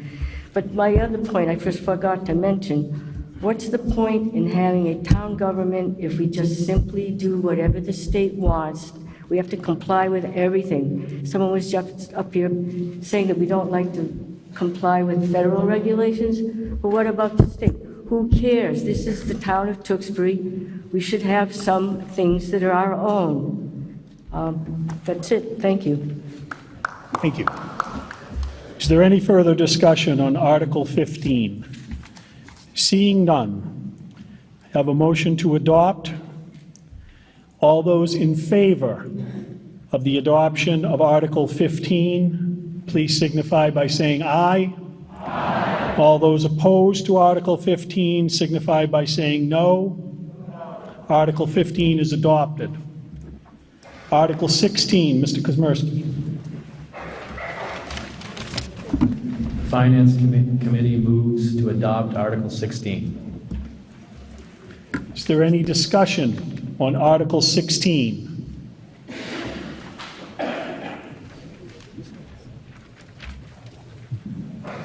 Mr. Lavasser. Give me a minute. Yep, when you...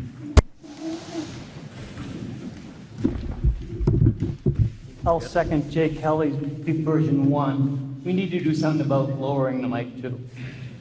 But with respect to this article, I think it's a great one. I'd like to offer an amendment. That amendment being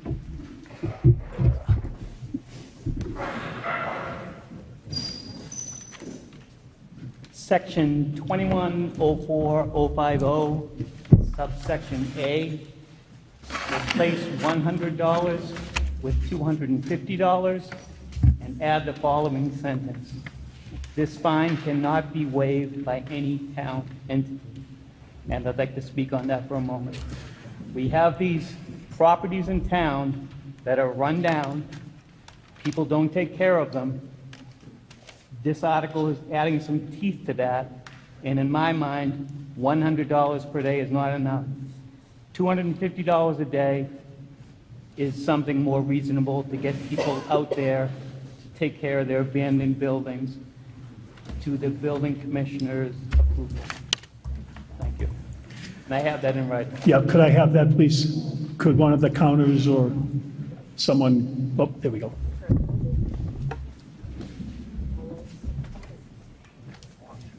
What am I doing? I forgot my place. Okay, I will read the amendment just for the voters. In section 21.04.050, the amendment is to subsection A, and at first it changes the value of $100 to $250, and then adds the sentence, "This fine cannot be waived by any town entity." We will discuss the amendment first. Before we vote on the article, we will discuss and vote on the amendment. Is there any discussion on the amendment? Are you all set?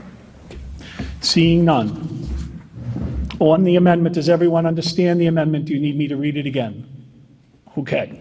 On the amendment, all those in favor of the amendment, please signify by saying aye. Aye. Opposed, signify by saying no. The amendment is adopted. Now, is there any further discussion on the article as amended?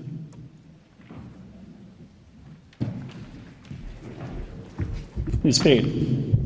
Judith Fader, 838 Chandler Street. I just have a question about the violations and penalties. The B is 7 days really, is that really fair? I mean, it took me over a month to get a contractor to just come to do some work. So to only allow 7 days for someone to actually get the work done seems to be a little unreasonable. I'm definitely all for your amendment. That's great. But I think it should be, I think the time should be extended or not. Is that fair? Is that fair? Given the state of things lately and how hard it is to get people to come do work, is that really reasonable?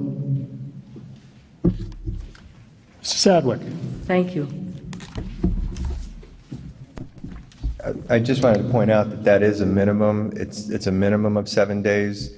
So most likely, depending on whatever the violation is, it could be 14 days, it could be 30 days, it could be 40, it could be any number of days, but 7 days is the minimum. Is there any further discussion on Article 16 as amended? Seeing none. All those in favor of adopting Article 16 as amended, please signify by saying aye. Aye. All those opposed to Article 16 as amended signify by saying no. Article 16 is adopted, as amended. Article 17, Mr. Kozmersky. The Finance Committee moves to adopt Article 17. Is there any discussion on Article 17? Yeah. Ms. Malm. Thank you, Mr. Moderator. Can everybody hear me? Outstanding. Thank you for coming out tonight. The Board of Selectmen took some time to discuss this issue and voted tonight in our meeting prior to this one to recommend against adoption of this article and Article 18. A no vote on Article 17 and 18 allows this temporary ban to expire on January 1st, 2020. We believe the town has taken a pragmatic approach to observe the development of this industry in Massachusetts. While the board supports the existing retail marijuana ban, by allowing this temporary ban on independent testing laboratories, cultivators, and product manufacturers to expire, we enable opportunity in Tewksbury. Opportunity to raise revenue through new growth, expand our professional community, offer new jobs, and not sit on the sidelines as other communities benefit from growth in a new industry. I encourage residents to vote no on Article 17 and 18 and open Tewksbury up for new industry. And please remember that this does not refer to recreational marijuana. Thank you.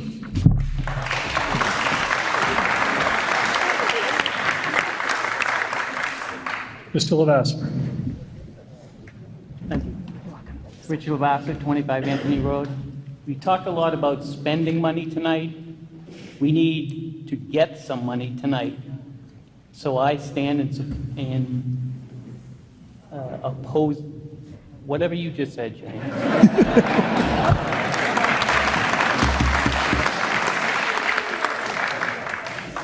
Is there any further discussion on Article 17? Okay. On Article 17, this is an amendment to the general bylaws of the town. It only requires a majority to pass. We only have a motion to adopt. All those in favor of adopting Article 17, please signify by saying aye. All those opposed to Article 17, please signify by saying no. Article 17 is defeated. Article 18, Mr. Kozmersky. The Finance Committee moves to adopt Article 18. Mr. Johnson.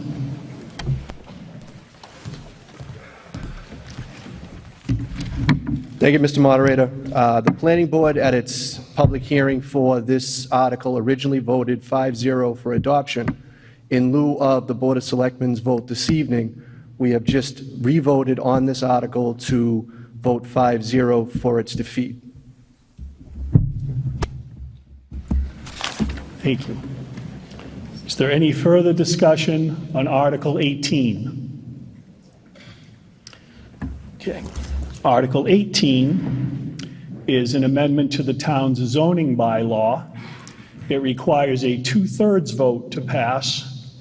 We have one motion for adoption from the Finance Committee. All those in favor of Article 18, please signify by rising. One, two, three, 4, 5, 6, 7, 8. I see 8 voters rising. You're all set. All those opposed to Article 18, please signify by rising. I see 64 voters rising. Article 8 is defeated. Article 19, Mr. Kozmersky. Finance Committee moves to adopt Article 19.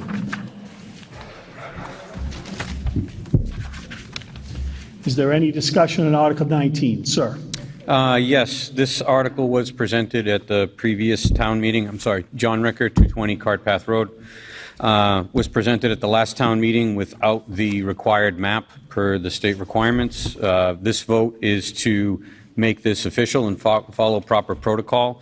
Upon reviewing the map that was submitted, this material was not submitted in the previous vote.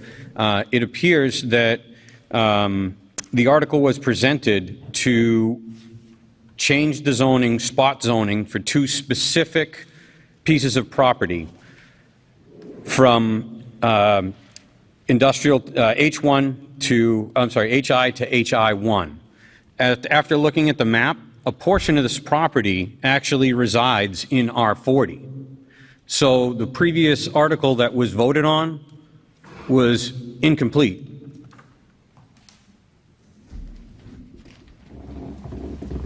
I need some help on this one, guys. Mr. Sadwick. So you are correct. The previous article was incomplete. It was a petition article that was approved at town meeting by the vote that I believe is in the summary on the article in this warrant. And the Attorney General's office actually approved the article. I mean, they did not specifically call it out as spot zoning. And I don't disagree with you that what was originally in that article for the annual town meeting said that it was changing those two parcels from heavy industrial to heavy industrial 1, but that back portion that you point out is in the residential district. So we are confirming that the article that was voted on at the previous town meeting was invalid. The article that was voted at the previous town meeting listed those two parcels in its entirety. The article requested rezoning from HI to H1. You're rezoning a portion of R40. The article that, as presented in previous town meeting, is invalid. I'm not an attorney, you're not an attorney, so we're not calling it invalid. We don't have, from an operation I move of the to law, indefinitely postpone this until you can get the facts right and that we can get the paperwork that was submitted and voted on sorted out.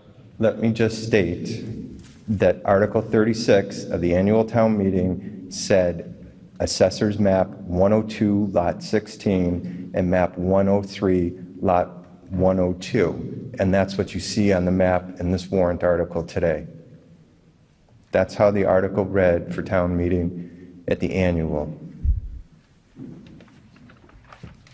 I move to indefinitely postpone. Thank you. Yes. Mr. Town Council.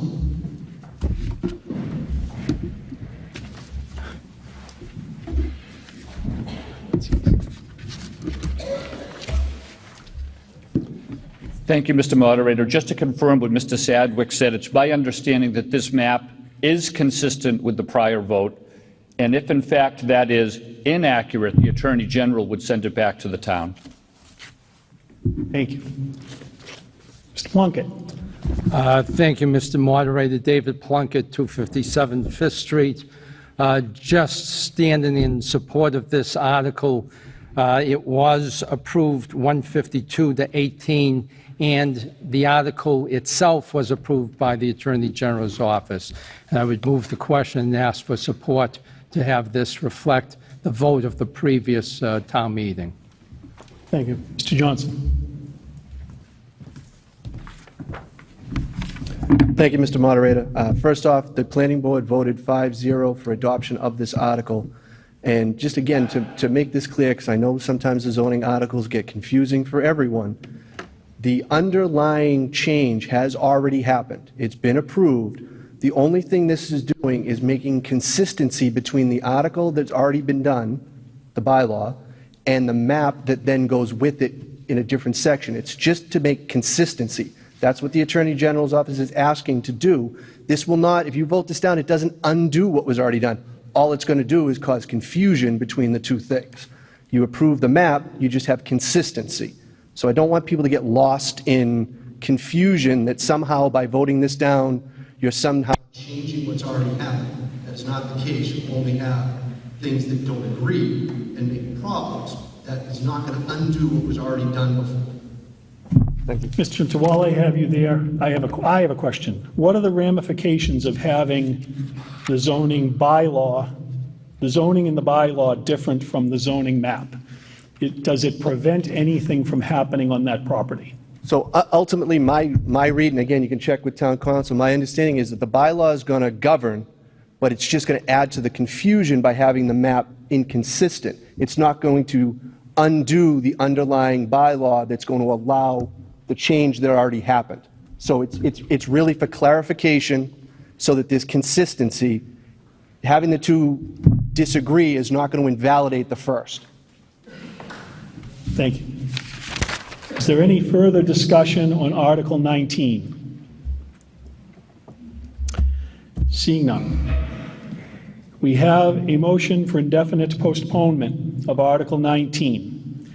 Indefinite postponement is a negative action. Its intent is to defeat the article. It requires a majority vote to prevail. If you wish to defeat the article, vote in favor of indefinite postponement. If you wish to vote on the adoption of the article, vote in opposition to indefinite postponement. All those in favor of indefinite postponement, please signify by rising. I'm sorry, majority. Please signify by saying aye. All those opposed to indefinite postponement, please signify by saying no. No. Indefinite postponement is defeated. Now we have a motion to adopt Article 19. Article 19 is an amendment to the zoning bylaw. It requires a 2/3 vote to pass. All those opposed, I'm going to take this vote in reverse. All those opposed to Article 19, please signify by rising.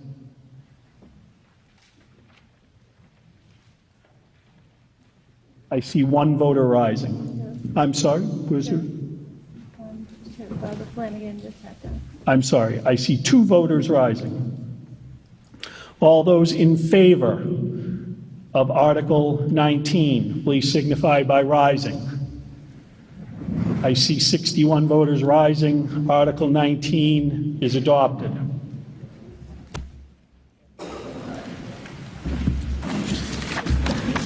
Article 20, Mr. Kozmersky.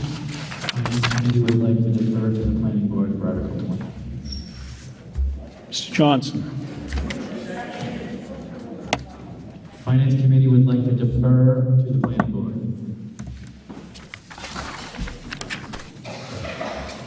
Thank you, Mr. Moderator. First off, is the article as submitted to the planning board voted 4-1 to recommend adoption. However, at our public meeting held before town meeting, the planning board voted to offer an amendment to this article. I'll do so now. The change would be, if you're looking at it in the two sections that are being submitted, 13 and 14, under where it reads R40, be striking out planning board. PB is going to see it on your sheets, inserting N for no, which means that this will not be allowed in the R40 zones if this amendment is adopted. The rest of it remains the same.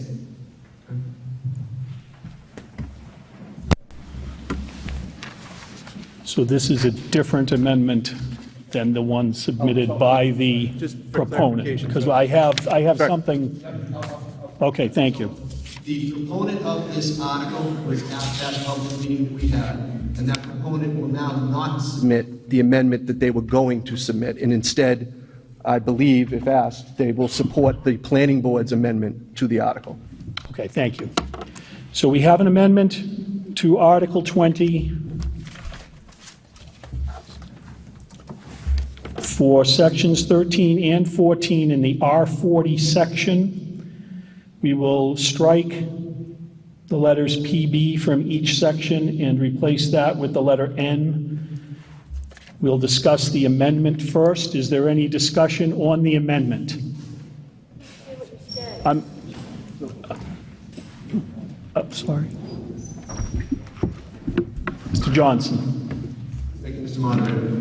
Again, for clarification purposes, what that amounts to is the assistant living facility and special care residence, the two sections that you see there, neither of those would be allowed in an R40 district, which an R40 district is a single-family district. So that, just for clarification. You have a question? That's my question. Okay. Is there any further discussion on the amendment? Ma'am. Judy Norton, Vale Street, Tewksbury. I I might need also, you to speak directly into the microphone, please. I Thank you. also see under commercial, I believe it is COM, it was changed to a no, and MN was changed to an O, and OR changed to an O, Not, and W and B changed to an O. okay. Ms. Johnson, I need the proponent, I guess, put his submitted amendment on the information table so the voters may all have that original amendment. If you could explain the differences, please. Okay, so the one that you picked up at the table this evening was the amendment that was expected to be submitted by the proponent. So those ones that you see where PB is being struck out and N submitted, that amendment is not being submitted. So that sheet is no longer This one's no longer? applicable. Correct. It is not being submitted, therefore it's not being discussed. The planning board's amendment to that, to Article 20 is what is on the floor at this time. The only change from the original article that you see in the main warrant is in that first column under 40. The PB is struck out in bold and replaced with N, which means no, which means it's not allowed. There's no way to get it in that district. All the rest of it remains the same as it appears in the article, in the warrant, I'm sorry, in the warrant. Then when I ask one other question, wouldn't this be considered spot zoning? Would it be? No, because we're not zoning well, first of all, spot zoning is not an exact thing to begin with, so I want to be clear about that. But beyond that, we're not zoning a piece of property. We're changing the zoning in the bylaws, not an actual plot of land.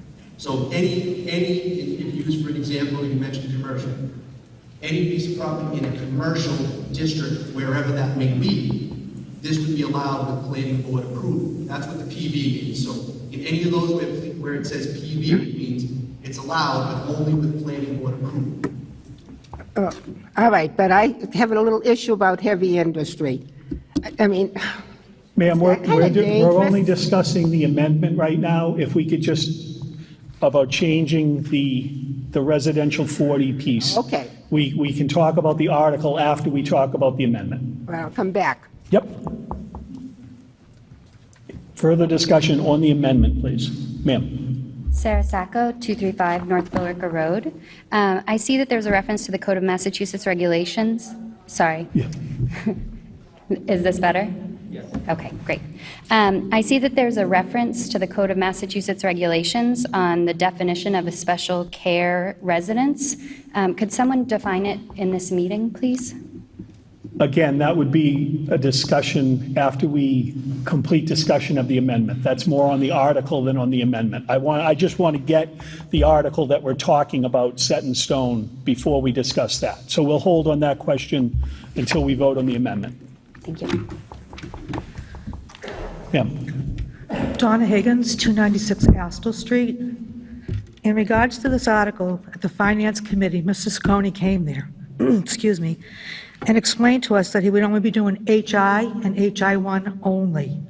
We also got a letter on Friday stating the same. So I'm trying to figure out why it changed between then and now, excuse me, with no notification, and thinking that by changing just R40 it was going to go through this town. So who wants to answer that one? I don't know. Mr. Johnson, maybe you could explain the process by which the proponent's original submitted amendment was discussed and changed to the current submitted amendment. So, again, I can't speak to what goes on in the Finance Committee meetings. I understand that. But what was presented to the planning board in its public hearing looked at the articles, which included this article. It appeared as it appears in the warrant. Yep. That's the one the planning board voted on originally, which was the one that lists the ability to have those two facilities in all the districts in the warrant, CPD. That was what we voted on. We voted 4-1 to adopt. This evening in our public meeting prior to town meeting, we decided that we would offer an amendment to strike it out of our 40 district, but leave the remainder the same. During that public meeting, we also discussed it with the proponent, who was going to bring in the amendment that was put out there as informational, and basically discussed it, and the proponent agreed with the planning board's feelings that that should be not submitted. It was never submitted, so it can't be withdrawn. It would just not be submitted, and the planning board's amendment would be submitted this evening. I understand the planning board and your decision. I think I'm questioning what was said to us in the finance committee, and this is the only forum that I have to discuss that. Again, I guess you'd have to take that up with finance committee members, not me. I don't need to, I was there. I don't need to, I was there. He was very clear in regard to what he was going to do for our town. I understand that that's what's happening. Then perhaps Mrs. Saccone should explain. What happened in the planning board's meeting on the 9th. And Right. So at present, the version with the amendment is the version that the planning board endorses 4-1. So you got that today? Yep. And the original version was also endorsed 4-1. Approved with R40. The way it appears in the warrant was originally voted 4-1 in favor of adoption. The amendment this evening was also voted 4-1 to adopt it as amended. I would highly encourage everybody in the town to vote no. Sir. Hello, Larry Zook at 177 Catamount Road.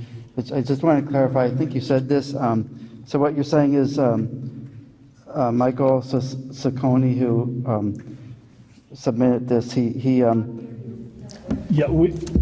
you have to go right into that microphone, sir. Hello. Yeah, my name is Larry Zook, 177 Catamount Road. I think you said this. I just want to clarify that the person who suggested these changes on the handout has agreed that he's happy with amending only the R40 section as the planning committee is voting on. Is that right? That's correct. Okay. And please clarify, R40, is that residential 1, 2, and 3 family housing, or? R40 is single-family, 1-acre lot zoning. Okay. All right, that's all. Thank you. Thank you.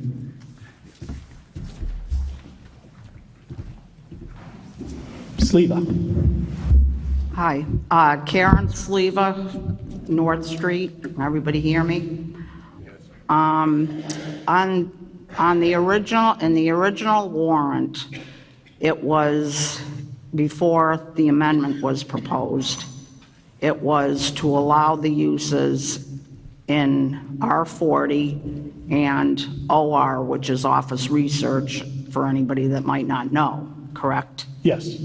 Okay, now, in the amendment, if this is voted on favorably, it will strike the R40 use as a no, but still leave the office research as per planning board approval, correct? Yes.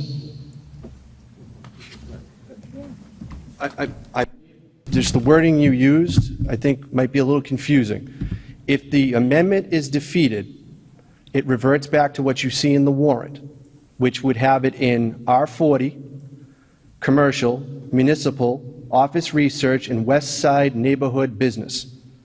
That's how it would revert back, what you see in the warrant article. Okay. If you adopt the amendment, the R40 is struck to change to no, the others remain the same.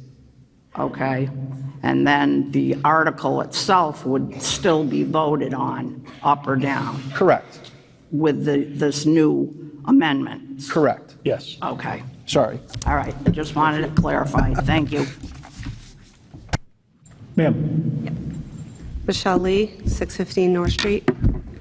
My question is, are these other, the HI, the heavy industrial 1, the OR, the WNB, those are all new, correct? is a new article that's not current, they're not currently in these places. Ms. Johnson?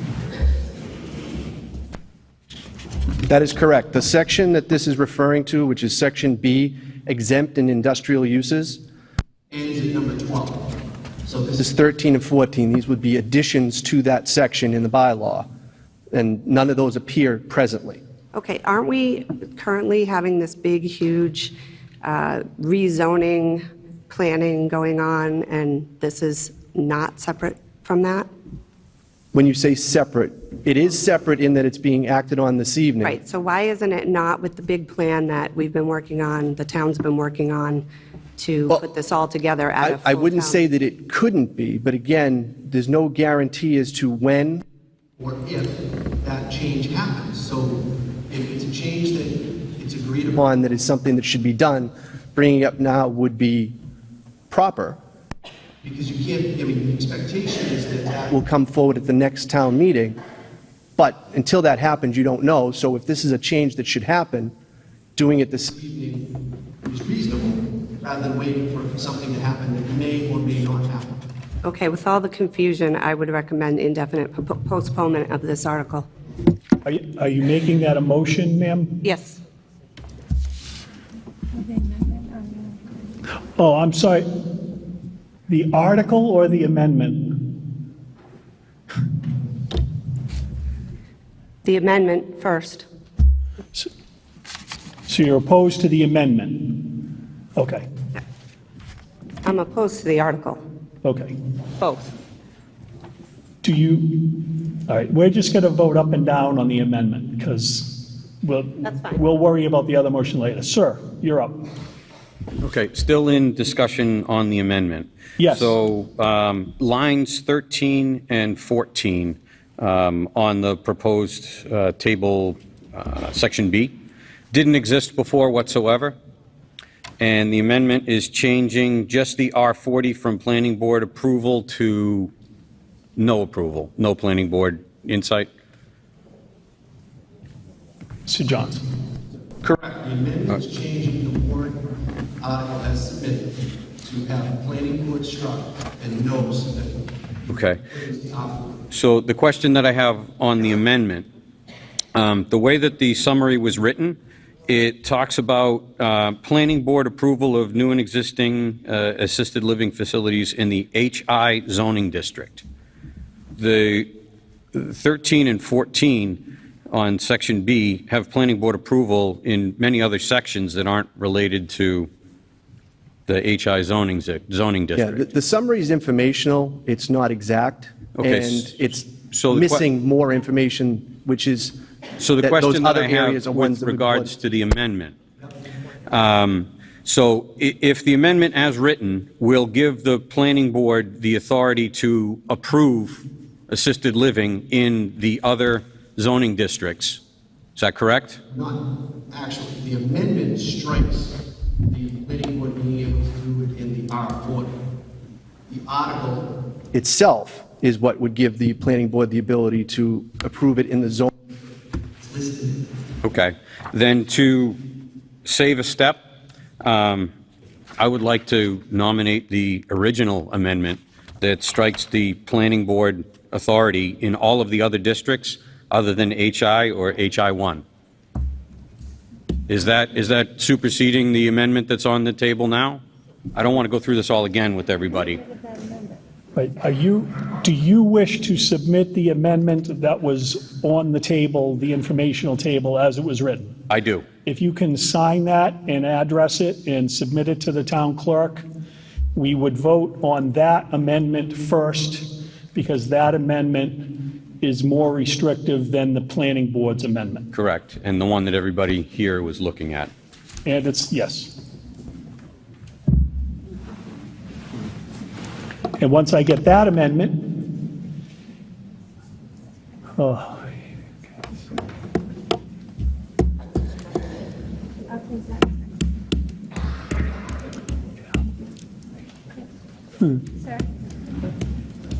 Your name?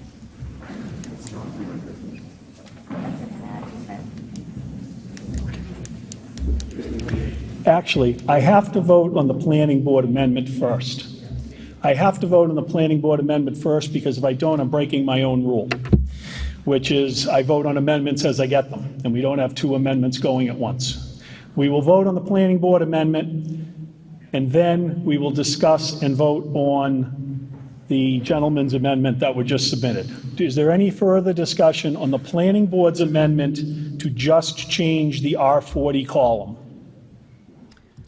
Ma'am. Ann Hagstrom, 125 Livingston Street. I'm just hoping that the planning board can clarify for me because I don't quite understand what an N means. Does that mean that they don't have to have any approval, they can just go build there? Nope. It's the complete opposite. So they cannot build there, period?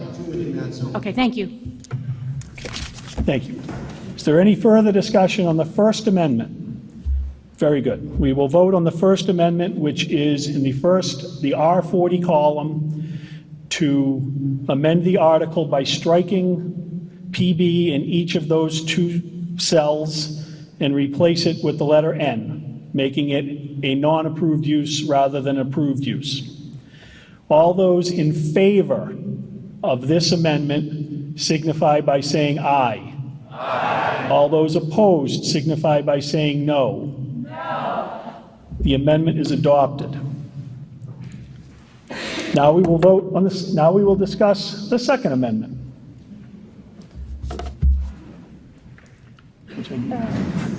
Thank you. So, the Second Amendment is the one you have and the one you would have picked up at the table.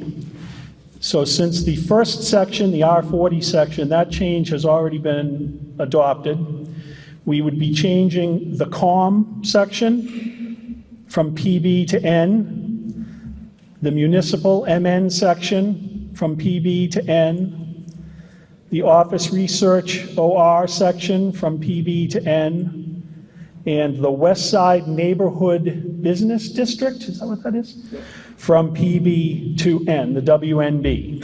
Is there any discussion on this amendment? Mr. Johnson. Thank you, Mr. Moderator. The planning board voted 4-1 to recommend defeat of the amendment.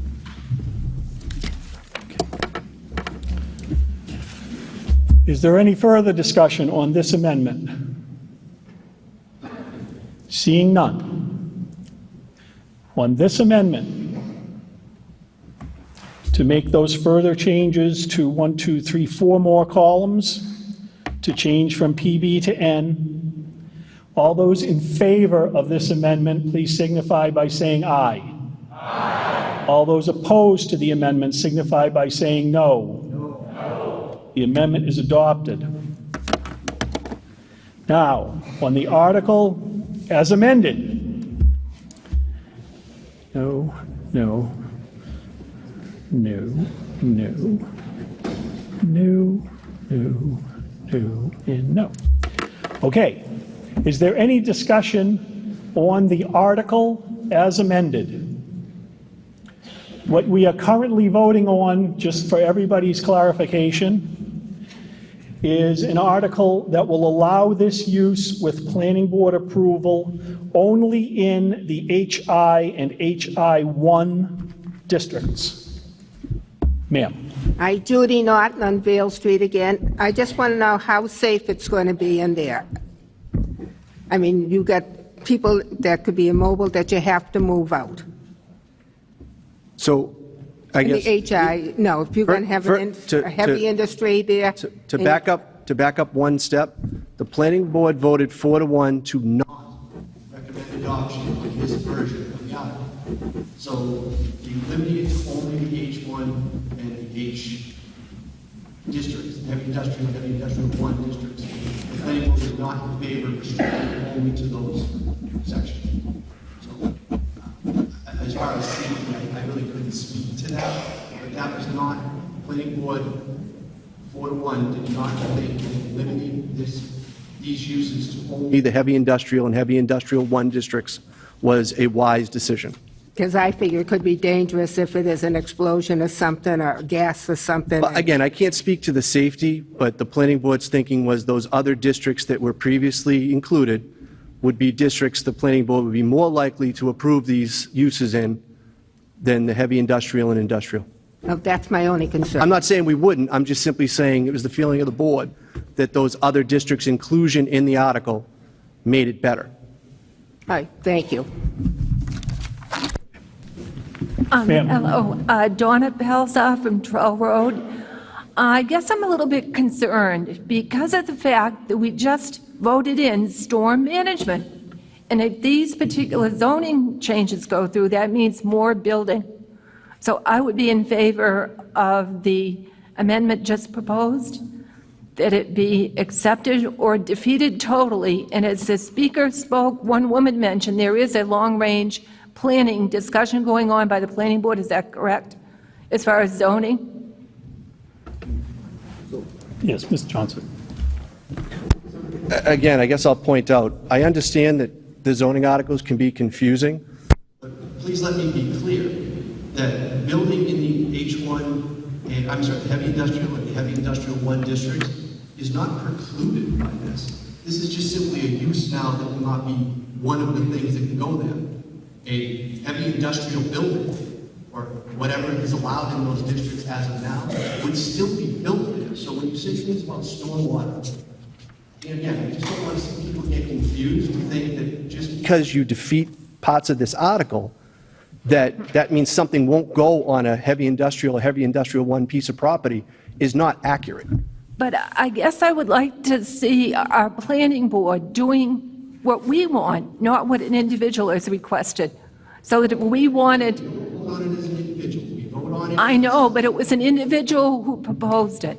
And I'm more in favor of the planning board telling us what we should do for our town, not for an individual. and again, I can't speak to whether or not it might be included in the zoning bylaw change. Well, that's what I'm saying. It should be put there so you can make an evaluation. And my point would be that when a zoning article is proposed, We are required to hold a public hearing on it and to make a recommendation to town meeting. We don't have a choice of not doing that. So Yes, I know that. And what I'm saying is why can't the planning board do that rather than an individual? Well, I wouldn't ever want to restrict individuals from being able to bring forward any kind of article at the town meeting that would seem to defeat the purpose of the town meeting. But again, the fact that a person proposed this as opposed to the planning board is immaterial to whether or not the planning board recommended adoption. That just happens to be how that article is submitted. I don't know how else to explain it, but I mean, there are two choices. Either the town brings something forward, or a resident might bring something forward. Either way, we have to hear it in a public hearing. Right. Make a recommendation. And that's why my feeling is it should be the planning board that discusses it in context with the whole plan for the town. But That's all. ma'am, that's in the Constitution of Massachusetts. When a special town meeting warrant is opened by the selectmen, any resident getting 100 certified signatures can submit a warrant article to that warrant. It can be about zoning, it can be about dog leashes, it can be about anything that anybody wants in terms of a bylaw. It can be a resolution, it can be anything.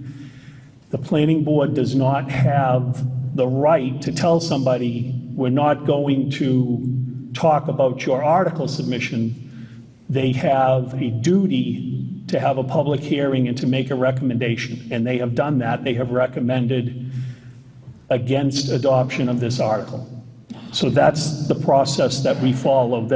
A person who wants to change the zoning in town is not required to wait for a master zoning bylaw committee to come forward with a proposal for the entire bylaw. Mr. Panelitis. Thank you. Bruce Panelitis, Foster Road. First, a question. What zoning districts currently would this sort of use be allowed in? Is it just commercial?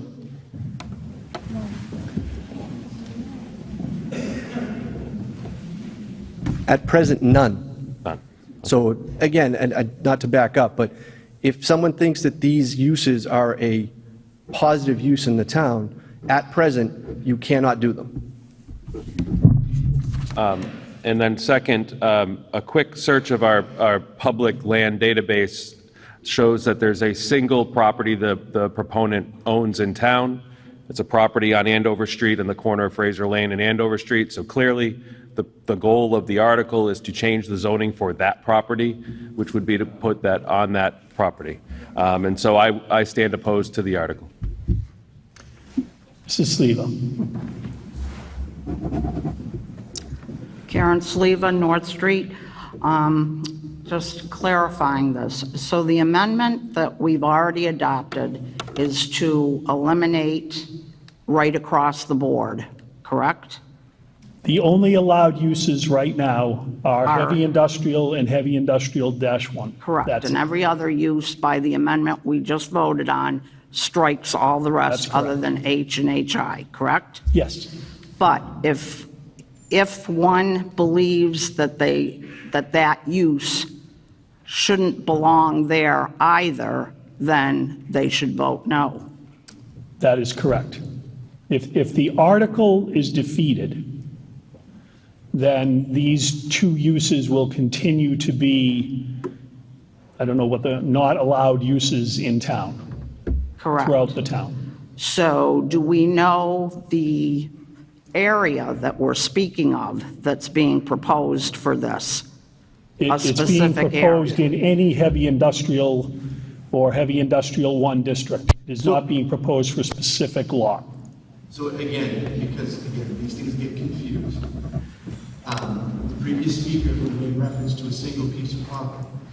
Well, that piece of property, if it's in heavy industrial or heavy industrial 1, can be used for that. If this article is approved, any lot that is in heavy industrial or heavy industrial 1 could have these type of uses on it. Just because they have something else there now doesn't mean it couldn't be switched to this. So only one piece of property is inaccurate.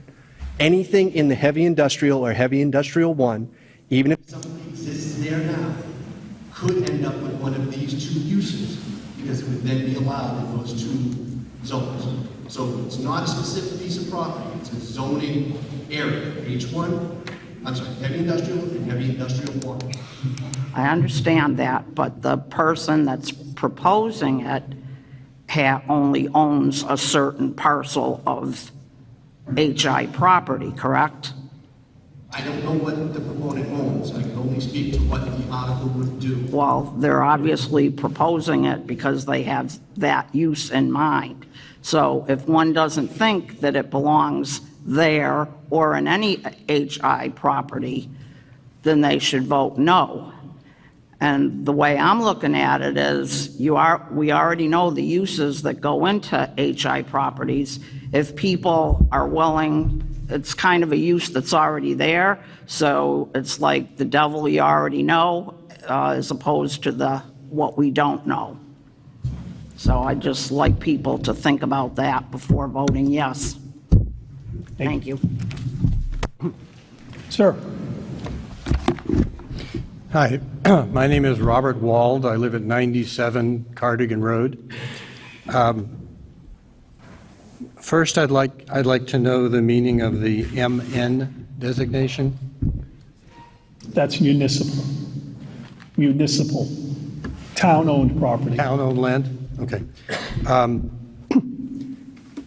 Can I propose a further amendment? Absolutely. Thank you. We voted across the board for a lot of things, so I want to suggest that we do it one at a time. So I move that the article be amended to allow the planning board to handle the commercial, the COM column, that be changed back to PB.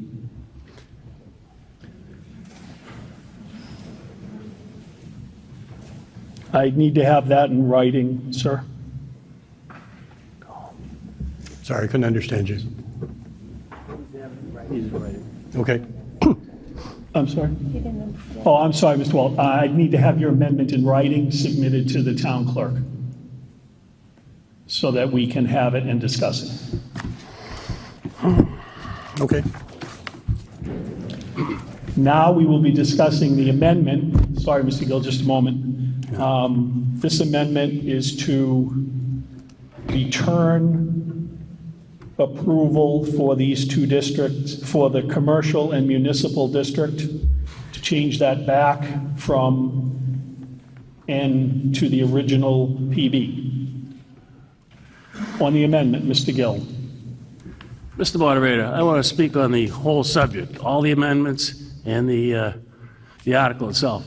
Can I have you do that after we do the amendment? Or unless you want to talk about... Well, I'll talk about the amendment then.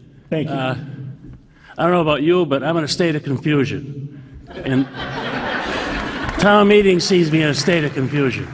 We can amend the heck out of this thing all we want. We're still not going to get what we want. I would recommend that the petitioner and the planning board withdraw the article, come back to the May town meeting, and present us one that they all can agree on. With that, I'd move the question after the discussion of the amendments.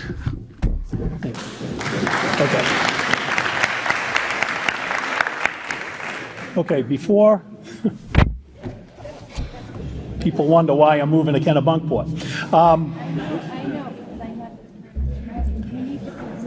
Just going to get my thought. We can't move the question on, we can't take a motion to move a question on the article because we're discussing the amendment. So that's fine. I'm going to make that motion after we finish. Well, I'll let a couple people depend, whatever.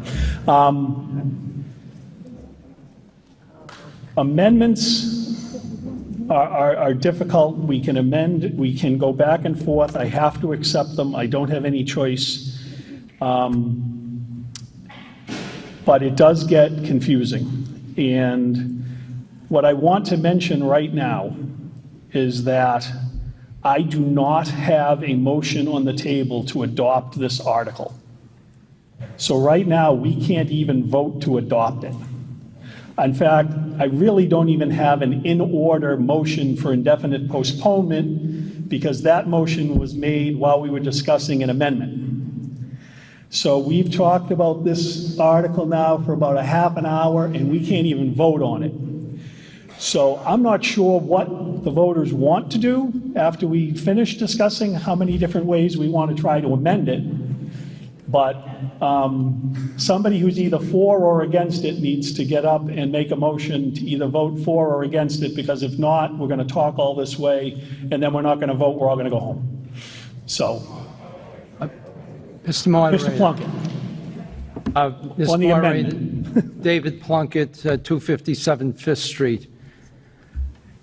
I'm in favor of the amendment just proposed. I would move to approve the modification and then move to adopt the article. We're talking about an assisted living facilities. I was involved when we did the CDD district. That's now Bayberry. We have the Heatherwood. We have Blair House.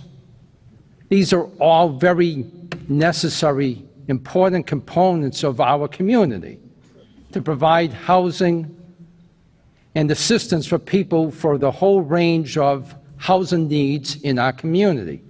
I know that I've personally had the benefit of taking advantage of the CDD district, that my mother-in-law, who was in Rhode Island, now is within 5 miles of us and getting great care. And we have a graying population, whether we like it or not. I don't feel old until I look in the mirror and I see what's looking back at me. So, it's a situation where we're not talking about, some gravel pit or some onerous use. This is assisted living. This is an area that people need. I have someone who called me recently talking about they were looking at some place and they're having difficulty finding a spot for locating a family member in need of that type of housing. So I'm very much in favor of the last modification request. I move for adoption of that modification. I then move the question and make a motion for adoption of the article. Thank you, Mr. Plunkett. Ma'am, we're still talking about the amendment now. This current amendment, which, just to clarify for everybody, is to open up these two uses in the commercial and municipal districts with planning board approval, basically in those two districts as it was stated in the original article. Ma'am. Judy Norton, again on Vale Street. I agree with him. Except the commercial, I want to vote for that, and I want to move the question. Thank you. Mr. Kelly. Mr. Moderator, this has got too complicated. We have to look to the planning board to help us in these complicated situations. The planning board published a recommendation. They changed it earlier this evening before we started. They changed it during the debate. Unfortunately, I don't think we can rely on them further for guidance tonight. So I'm going to make a motion for indefinite postponement and hope they get together with the applicant and come up with a recommendation later that we can rely on. Thank you. Excuse me, Mr. Kelly. Stop, Mr. Kelly, hold on. I need to go to the podium, please. I need to ask you a question. Is your motion for indefinite postponement on the amendment? On everything. Serious. Save you the trouble. I won't make you get up a second time. Very good. Thank you for both the amendment and the article. Mrs. Flanagan. Barbara Flanagan, 278 Pine Street. I think we have had enough discussion about it, and I think because we have, we should vote on it, not just indefinitely postpone it. Vote on it to adopt. We've made clear that we do not want assisted living and special care in the R40 areas. We also already voted to take it out of the last two sections and the commercial and municipal. We have a third amendment here, which we can vote on. It would, I would guess, supersede what we just voted for commercial, but we can vote on that, and then we will have the areas that we would like, the people who have shown here would like to have in this article. It seems like we should have an article. We should not just leave it that we can't have these facilities, because as Attorney Plunkett said, they're necessary, and I think it's necessary that we choose where we'd like them to be. So I think we should vote on it. We should vote on this third amendment. I don't know if it will supersede the second one in one part of it, and then vote to either adopt or to not adopt it. So that is my recommendation. I think we've had plenty of discussion. We don't need to carry it on to another town meeting. Okay, we're going to move the question on the amendment. Is there any further? All those in favor of moving the question on the amendment, please signify by saying aye. Aye. Opposed, signify by saying no. We are now going to vote on the amendment. This amendment... Point of clarification. Yes, sir. My amendment was only for the commercial, did not include the municipal. I apologize. I believe that's how it was when I wrote it out. Yes, that is correct. I apologize, and I have just further confused everybody. This amendment is to allow these two uses in the commercial district. So if this amendment is passed, we will then vote on the article to allow these two uses in the commercial, heavy industrial, and heavy industrial 1 districts only. All those in favor of the amendment to allow this use in the commercial district, please signify by saying aye. Aye. All those opposed to the amendment, please signify by saying no. No. The amendment fails. I need 7 voters. I need 7 voters to stand and request a standing count. I have 7 voters. We will have a standing count. All those in favor of the amendment, please signify by rising. Counters, please count.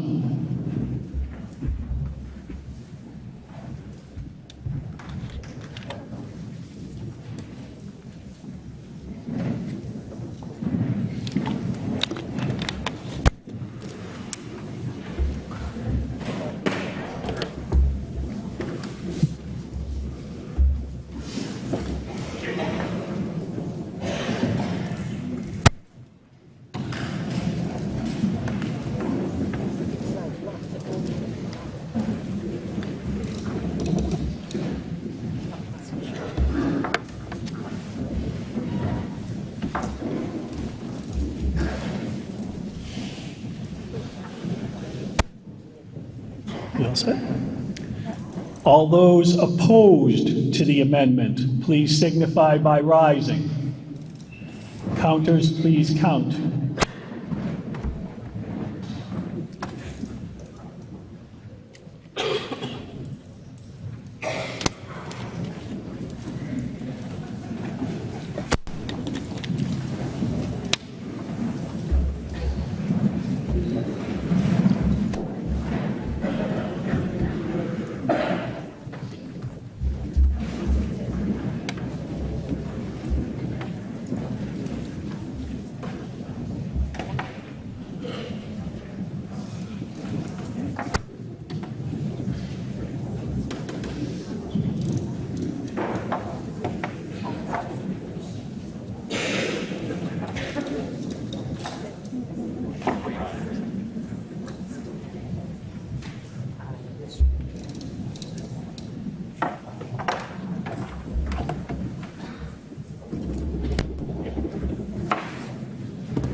On the amendment, yes 88, no 91. The amendment fails.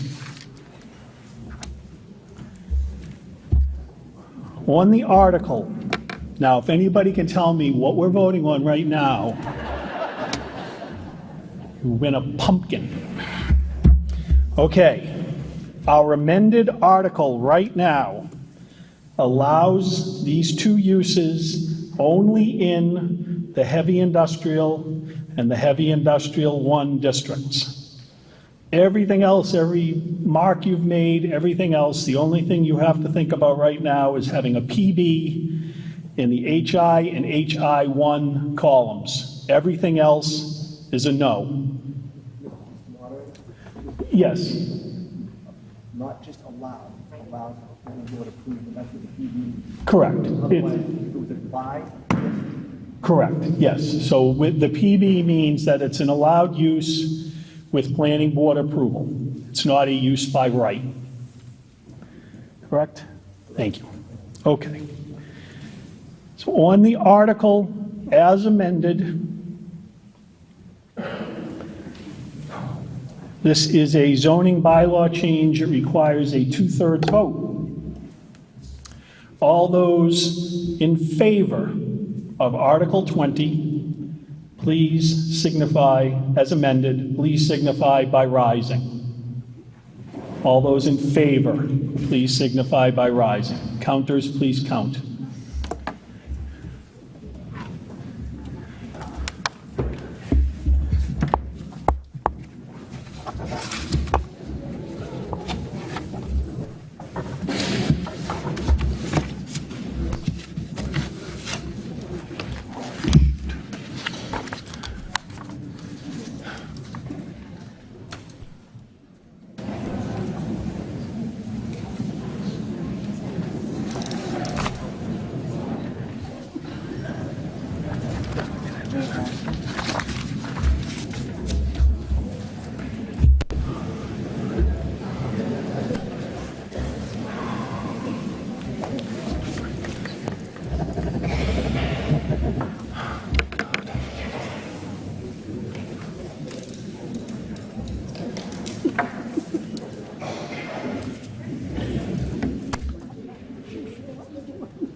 All those opposed to Article 20, please signify by rising.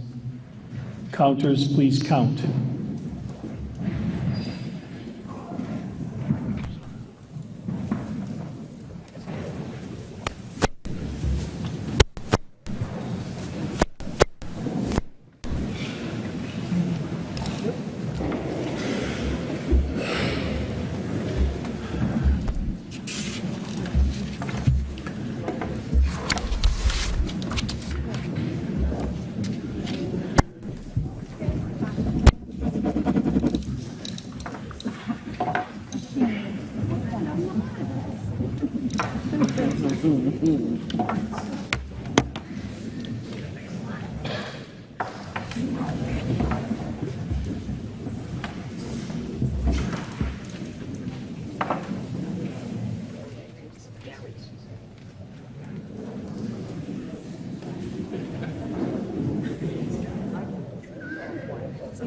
the 2/3,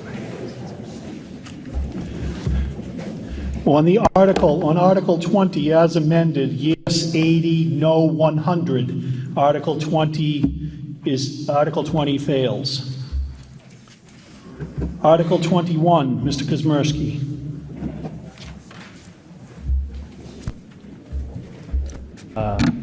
It's my understanding that the article is being withdrawn.